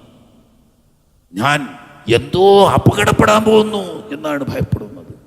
എന്ന് പറഞ്ഞാൽ മനുഷ്യനും ജിന്നുമാവുന്ന ബുദ്ധിജീവികളുടെ മുഴുവൻ ഹിദായത്തിൻ്റെ ഉത്തരവാദിത്വം എൻ്റെ ചുമലിലേൽപ്പിക്കപ്പെട്ടു. മനുഷ്യകുലത്തിനും ജിന്ന് വർഗത്തിനും ഹിദായത്തിൻ്റെ വെളിച്ചമെത്തിക്കാണ്ട ഉത്തരവാദിത്വം എനിക്കാണ്. എനിക്ക് ജ്യേഷ്ഠന്മാരില്ല, അനുജന്മാരില്ല, വേറെ ആൺകുട്ടികളില്ല, ആരുമില്ല. ഞാൻ ഒറ്റയ്ക്ക് ഇതെങ്ങനെ നിർവഹിക്കും? ഞാനിതിൽ പരാജയപ്പെട്ടു പോകും, എനിക്കെന്തോ സംഭവിച്ചു പോകും എന്ന് പേടിക്കുന്നു. ഉടനെ പറഞ്ഞ വാക്ക് കല്ലാ ലാ യുഹ്സികല്ലാഹു അബദാ. എന്തൊരാശ്വാസവാക്കാണ്! ആളിക്കത്തുന്ന തീയിലേക്ക് വെള്ളമൊഴിച്ചതുപോലെ ആശ്വസിപ്പിച്ച് കല്ല. ആദ്യം പറഞ്ഞ വാക്കതാ. ഒരിക്കലും അങ്ങനെ ഉണ്ടാവില്ല, നിങ്ങൾ ബേജാറാവണ്ട. നിങ്ങളെ ഉത്തരവാദിത്വം ഏൽപ്പിച്ച റബ്ബ് അത് വിജയിപ്പിക്കാനുള്ള സാഹചര്യം തരിക തന്നെ ചെയ്യും. അവൻ നിങ്ങളെ കൈവടിയില്ല. അതിന് കാരണം എന്താ? 15 കൊല്ലം, ഇപ്പൊ 15 ആയിട്ടുള്ളൂ. 15 കൊല്ലം ചലന നിശ്ചലനങ്ങൾ നിരീക്ഷിച്ച് അവിടുത്തെ സ്വഭാവ വിശേഷങ്ങളും വ്യക്തി ഗുണങ്ങളും മനസ്സിലാക്കി അവർക്കറിയാം ഈ സൽഗുണ സമ്പന്നനായ ഒരു വ്യക്തിയെ ഒരു കാര്യം അള്ളാഹു ഏൽപ്പിച്ചിട്ടുണ്ടെങ്കിൽ അള്ളാഹു അവരെ കൈവടിയില്ല. ഇത് അള്ളാഹു തആല അങ്ങനെ ഏറ്റെടുത്തു. പിന്നീട് ഇഖ്റയിന്റെ തൊട്ടടുത്ത ആയത്തിറങ്ങുന്നത് കല്ല എന്ന വാക്ക് ഉപയോഗിച്ചിട്ട് ഖദീജത്തുൽ കുബ്ര റളിയല്ലാഹു അൻഹ ആദ്യമായി ആശ്വാസവാക്കായി പറഞ്ഞ ആ കല്ലയാണ് പിന്നീട് അള്ളാഹു തആല ആ സൂറത്തിന്റെ അടുത്ത ആയത്തിൽ ഉപയോഗിക്കുന്ന കല്ല. ആ ഖദീജ ബിയുടെ കല്ല ലോകാവസാനം വരെയുള്ള സ്ഥിരപ്രതിഷ്ഠ അള്ളാഹു തആല കൊടുത്തതാണ് അതിൻ്റെ അർത്ഥം. ഇനി ഈ 25 കൊല്ലത്തിനിടയിൽ സുഖദുഃഖ സമ്മിശ്രമായ ആ ജീവിതത്തിൽ തൻ്റെ ആഗ്രഹത്തിനോ അഭിലാഷത്തിനോ ഉദ്ദേശത്തിനോ ഒരിക്കലും എതിരായില്ലെന്ന് മാത്രമല്ല, അത് ശിരസാ വഹിച്ച് അക്ഷരം പ്രതി പൂർത്തീകരിച്ചു കൊടുക്കുകയും തിരിച്ചും അങ്ങനെ തന്നെ ഖദീജത്തുൽ കുബ്രയുടെ ഒരു അഭിലാഷത്തിനും നബി സല്ലല്ലാഹു അലൈഹി വസല്ലം തങ്ങൾ ഒരിക്കലും എതിരായിട്ടില്ല. അങ്ങനെ ലോകത്തെ ഒരു മാതൃക കുടുംബജീവിതം ലോകാവസാനം വരെയുള്ള ജനങ്ങൾക്ക് മനുഷ്യത്വത്തിൻ്റെ സമ്പൂർണതയുടെ മാതൃക ലോകത്ത് അവതരിപ്പിച്ച ഈ കുടുംബജീവിതത്തിൽ എന്തെങ്കിലും ഒരു റിമാർക്ക് പറയാൻ ലോകത്ത് നിഷ്പക്ഷമതിയായ ഒരാൾക്ക് കഴിയില്ലെന്ന് മാത്രമല്ല, ലോകത്തെ കുടുംബജീവിതത്തിൻ്റെ സന്തുഷ്ടിയുടെ മാനദണ്ഡം എന്താണെന്ന് ചോദിച്ചാൽ അഷ്റഫുൽ ഖൽഖ് സല്ലല്ലാഹു അലൈഹി വസല്ലം തങ്ങളുടെയും ഖദീജത്തുൽ കുബ്രയുടെയും 25 കൊല്ലത്തെ ജീവിതമാണ് എന്നാണ് ഇതിന് മറുപടി പറയാനുള്ളത്. അഥവാ തൻ്റെ പ്രിയതമന് വേണ്ടി തൻ്റെ താല്പര്യങ്ങൾ എന്തും ത്യജിക്കാൻ അവർ സന്നദ്ധരായപ്പോൾ തൻ്റെ പ്രിയതമയുടെ താല്പര്യത്തിന് വേണ്ടി എത്ര കീഴ്പോട്ടിറങ്ങി വരാനും ഭർത്താവും തയ്യാറാണ്. വിട്ടുവീഴ്ചയുടെ, സമഭാവനയുടെ, സമത്വത്തിൻ്റെ, സഹനത്തിൻ്റെ മാതൃകയാണ് കുടുംബജീവിതത്തിലെ വിജയമെങ്കിൽ ലോകത്ത് തുല്യതയില്ലാത്ത മാതൃകാ കുടുംബമായിരുന്നു അത്. ലോകത്ത് ഖിയാമത്ത് നാൾ വരെയുള്ള ജനതക്ക് മാതൃകയായിരിക്കുന്ന ഈ കുടുംബജീവിതത്തിൽ എന്തെങ്കിലും ഒരാക്ഷേപം ലോകത്ത് ഒരു ചരിത്രകാരനും പറഞ്ഞിട്ടില്ലെന്നല്ല, ഈ ഒരു സ്നേഹബന്ധം മരണം കൊണ്ട് അവസാനിച്ചിട്ടില്ല. പിന്നീട് 13 കൊല്ലം കൂടി നബി സല്ലല്ലാഹു അലൈഹി വസല്ലം നമ്മൾ ജീവിച്ചിട്ട് ഈ 13 കൊല്ലത്തിൽ ഒരിക്കൽ ഒരു പ്രാവശ്യമോ 2 പ്രാവശ്യമോ അവരോടുള്ള സ്നേഹവും ആദരവും പ്രകടിപ്പിക്കുകയും അത് മറ്റുള്ളവരോട് തുറന്നു പറയുകയും ചെയ്തുകൊണ്ട് അത് റുസിഖ്തു ഹുബ്ബഹ ഒരിക്കൽ പറയട്ടെ, അവരോടുള്ള ഒരു പ്രത്യേക സ്നേഹം എൻ്റെ മനസ്സിൻ്റെ ഉള്ളിൽ നിക്ഷേപിക്കപ്പെട്ടിരിക്കും. ഇത് എടുത്തു മാറ്റാൻ കഴിയില്ല. ഇത്രയും നന്ദിയുള്ളൊരു ഭർത്താവ് ലോകത്താരെങ്കിലും ഉണ്ടോ? നബി തങ്ങൾ പോലെയുള്ള ഒരു ഭർത്താവും ഖദീജത്തുൽ കുബ്രയെ പോലെയുള്ള ഒരു ഭാര്യയും. ഭൗതികമായ തൻ്റെ എല്ലാം നശിച്ചു, ഉടുതുണിക്ക് മറുതുണിയില്ലാത്ത സാമ്പത്തിക സ്ഥിതി. ആർക്ക് വേണ്ടി? നബി തങ്ങൾക്ക് വേണ്ടിയല്ല, പാവപ്പെട്ട ജനങ്ങൾക്ക് വേണ്ടി, അനാഥരും അഗതികളും കഷ്ടപ്പെടുന്ന അടിമകളുമാവുന്ന സമൂഹത്തിൻ്റെ ഏറ്റവും താഴേക്കടയിലുള്ളവരെ സമൂഹത്തിൻ്റെ സമാനതയിലേക്ക് ഉയർത്തിക്കൊണ്ടുവരാൻ വേണ്ടി തൻ്റെ വ്യാപാര സാമ്രാജ്യം മുഴുവനും ചിലവഴിച്ചിട്ട്, ഖദീജ നിനക്കതിൽ വല്ല വിഷമവും ഉണ്ടോ എന്ന് ചോദിച്ചപ്പം എനിക്കൊരു വിഷമവുമില്ല, ഞാൻ പോയാൽ തങ്ങൾ ഈ നിലയ്ക്ക് ഇനി ആരാണ് സഹായിക്കാനുണ്ടാവുക എന്നൊരു വിഷമമില്ലാതെ എനിക്കതിൽ സന്തോഷമേ ഉള്ളൂ. സകലതും സമൂഹത്തിന് സമർപ്പിച്ച് സമൂഹത്തിൻ്റെ താഴേക്കടയിലുള്ളവരെ ഉയർത്തിക്കൊണ്ടുവന്ന് സമൂഹത്തിൻ്റെ പൊതുരംഗത്തേക്ക് കൊണ്ടുവരാൻ വേണ്ടി അവരുടെ ദുനിയാവ് മുഴുവനും കൊടുത്ത് ആഖിറത്തിൽ സമാനമായ പ്രതിഫലം വാങ്ങി ഖദീജത്തുൽ കുബ്ര റളിയല്ലാഹു തആല അല്ലാഹു തആല സലാം പറഞ്ഞയച്ച കൂട്ടത്തിൽ പറഞ്ഞത് വബശിർഹാ ബിബൈത്തിൻ ഫിൽ ജന്ന മിൻ ഖസബിൻ, ഒറ്റമുത്തിനാലുള്ള ഒരു ബംഗ്ലാവ്, ലാ സഖബ ബിഹാ വലാ ലഗത, ശബ്ദകോലാഹലങ്ങളോ അസ്വാരസ്യങ്ങളോ ഇല്ലാത്ത ശാന്തസുന്ദരമായ ഒറ്റമുത്തിനാൽ നിർമ്മിതമായൊരു ബംഗ്ലാവ്. ഈ 25 കൊല്ലത്തിൽ നബി തങ്ങളുടെ കുടുംബാന്തരീക്ഷത്തിൽ അവർ കൊടുത്ത ശാന്തതയുടെയും സമാധാനത്തിൻ്റെയും പ്രതീകമായിക്കൊണ്ട് നിശബ്ദവും ശാന്തസുന്ദരവുമായ ഒരു ബംഗ്ലാവ് അല്ലാഹു തആല സ്വർഗത്തിൽ വാഗ്ദാനം ചെയ്ത് പോയ ഖദീജത്തുൽ കുബ്ര റളിയല്ലാഹു തആല അൻഹയുടെ ജീവിതത്തിൽ എന്താണ് ലോകത്തിന് മാതൃകയല്ലാത്തതുള്ളത് എനിക്ക് പറയാൻ കഴിയില്ല. വിശദമായി നേരത്തെ പറഞ്ഞതുകൊണ്ട് ഞാൻ ഇവിടെ അവസാനിപ്പിക്കുകയാണ്. അവരുടെ മാതൃകാ ജീവിതത്തിൻ്റെ ഗുണം ഉൾക്കൊണ്ട് നമ്മുടെ കുടുംബജീവിതത്തിലും പരസ്പരം വിട്ടുവീഴ്ചയുടെയും സ്നേഹത്തിൻ്റെയും സൗഹാർദ്ദത്തിൻ്റെയും അന്തരീക്ഷം നിലനിർത്തി കുടുംബം സ്വർഗീയമാക്കാൻ അള്ളാഹു നമുക്ക് തൗഫീഖ് നൽകുമാറാകട്ടെ. വആഖിറു ദഅവാനാ അനിൽ ഹംദുലില്ലാഹി റബ്ബിൽ ആലമീൻ. ഫളി സ്വല്ലല്ലാഹു അലാ മുഹമ്മദ് സ്വല്ലല്ലാഹു അലൈഹി വസല്ലം. ma'adin online.com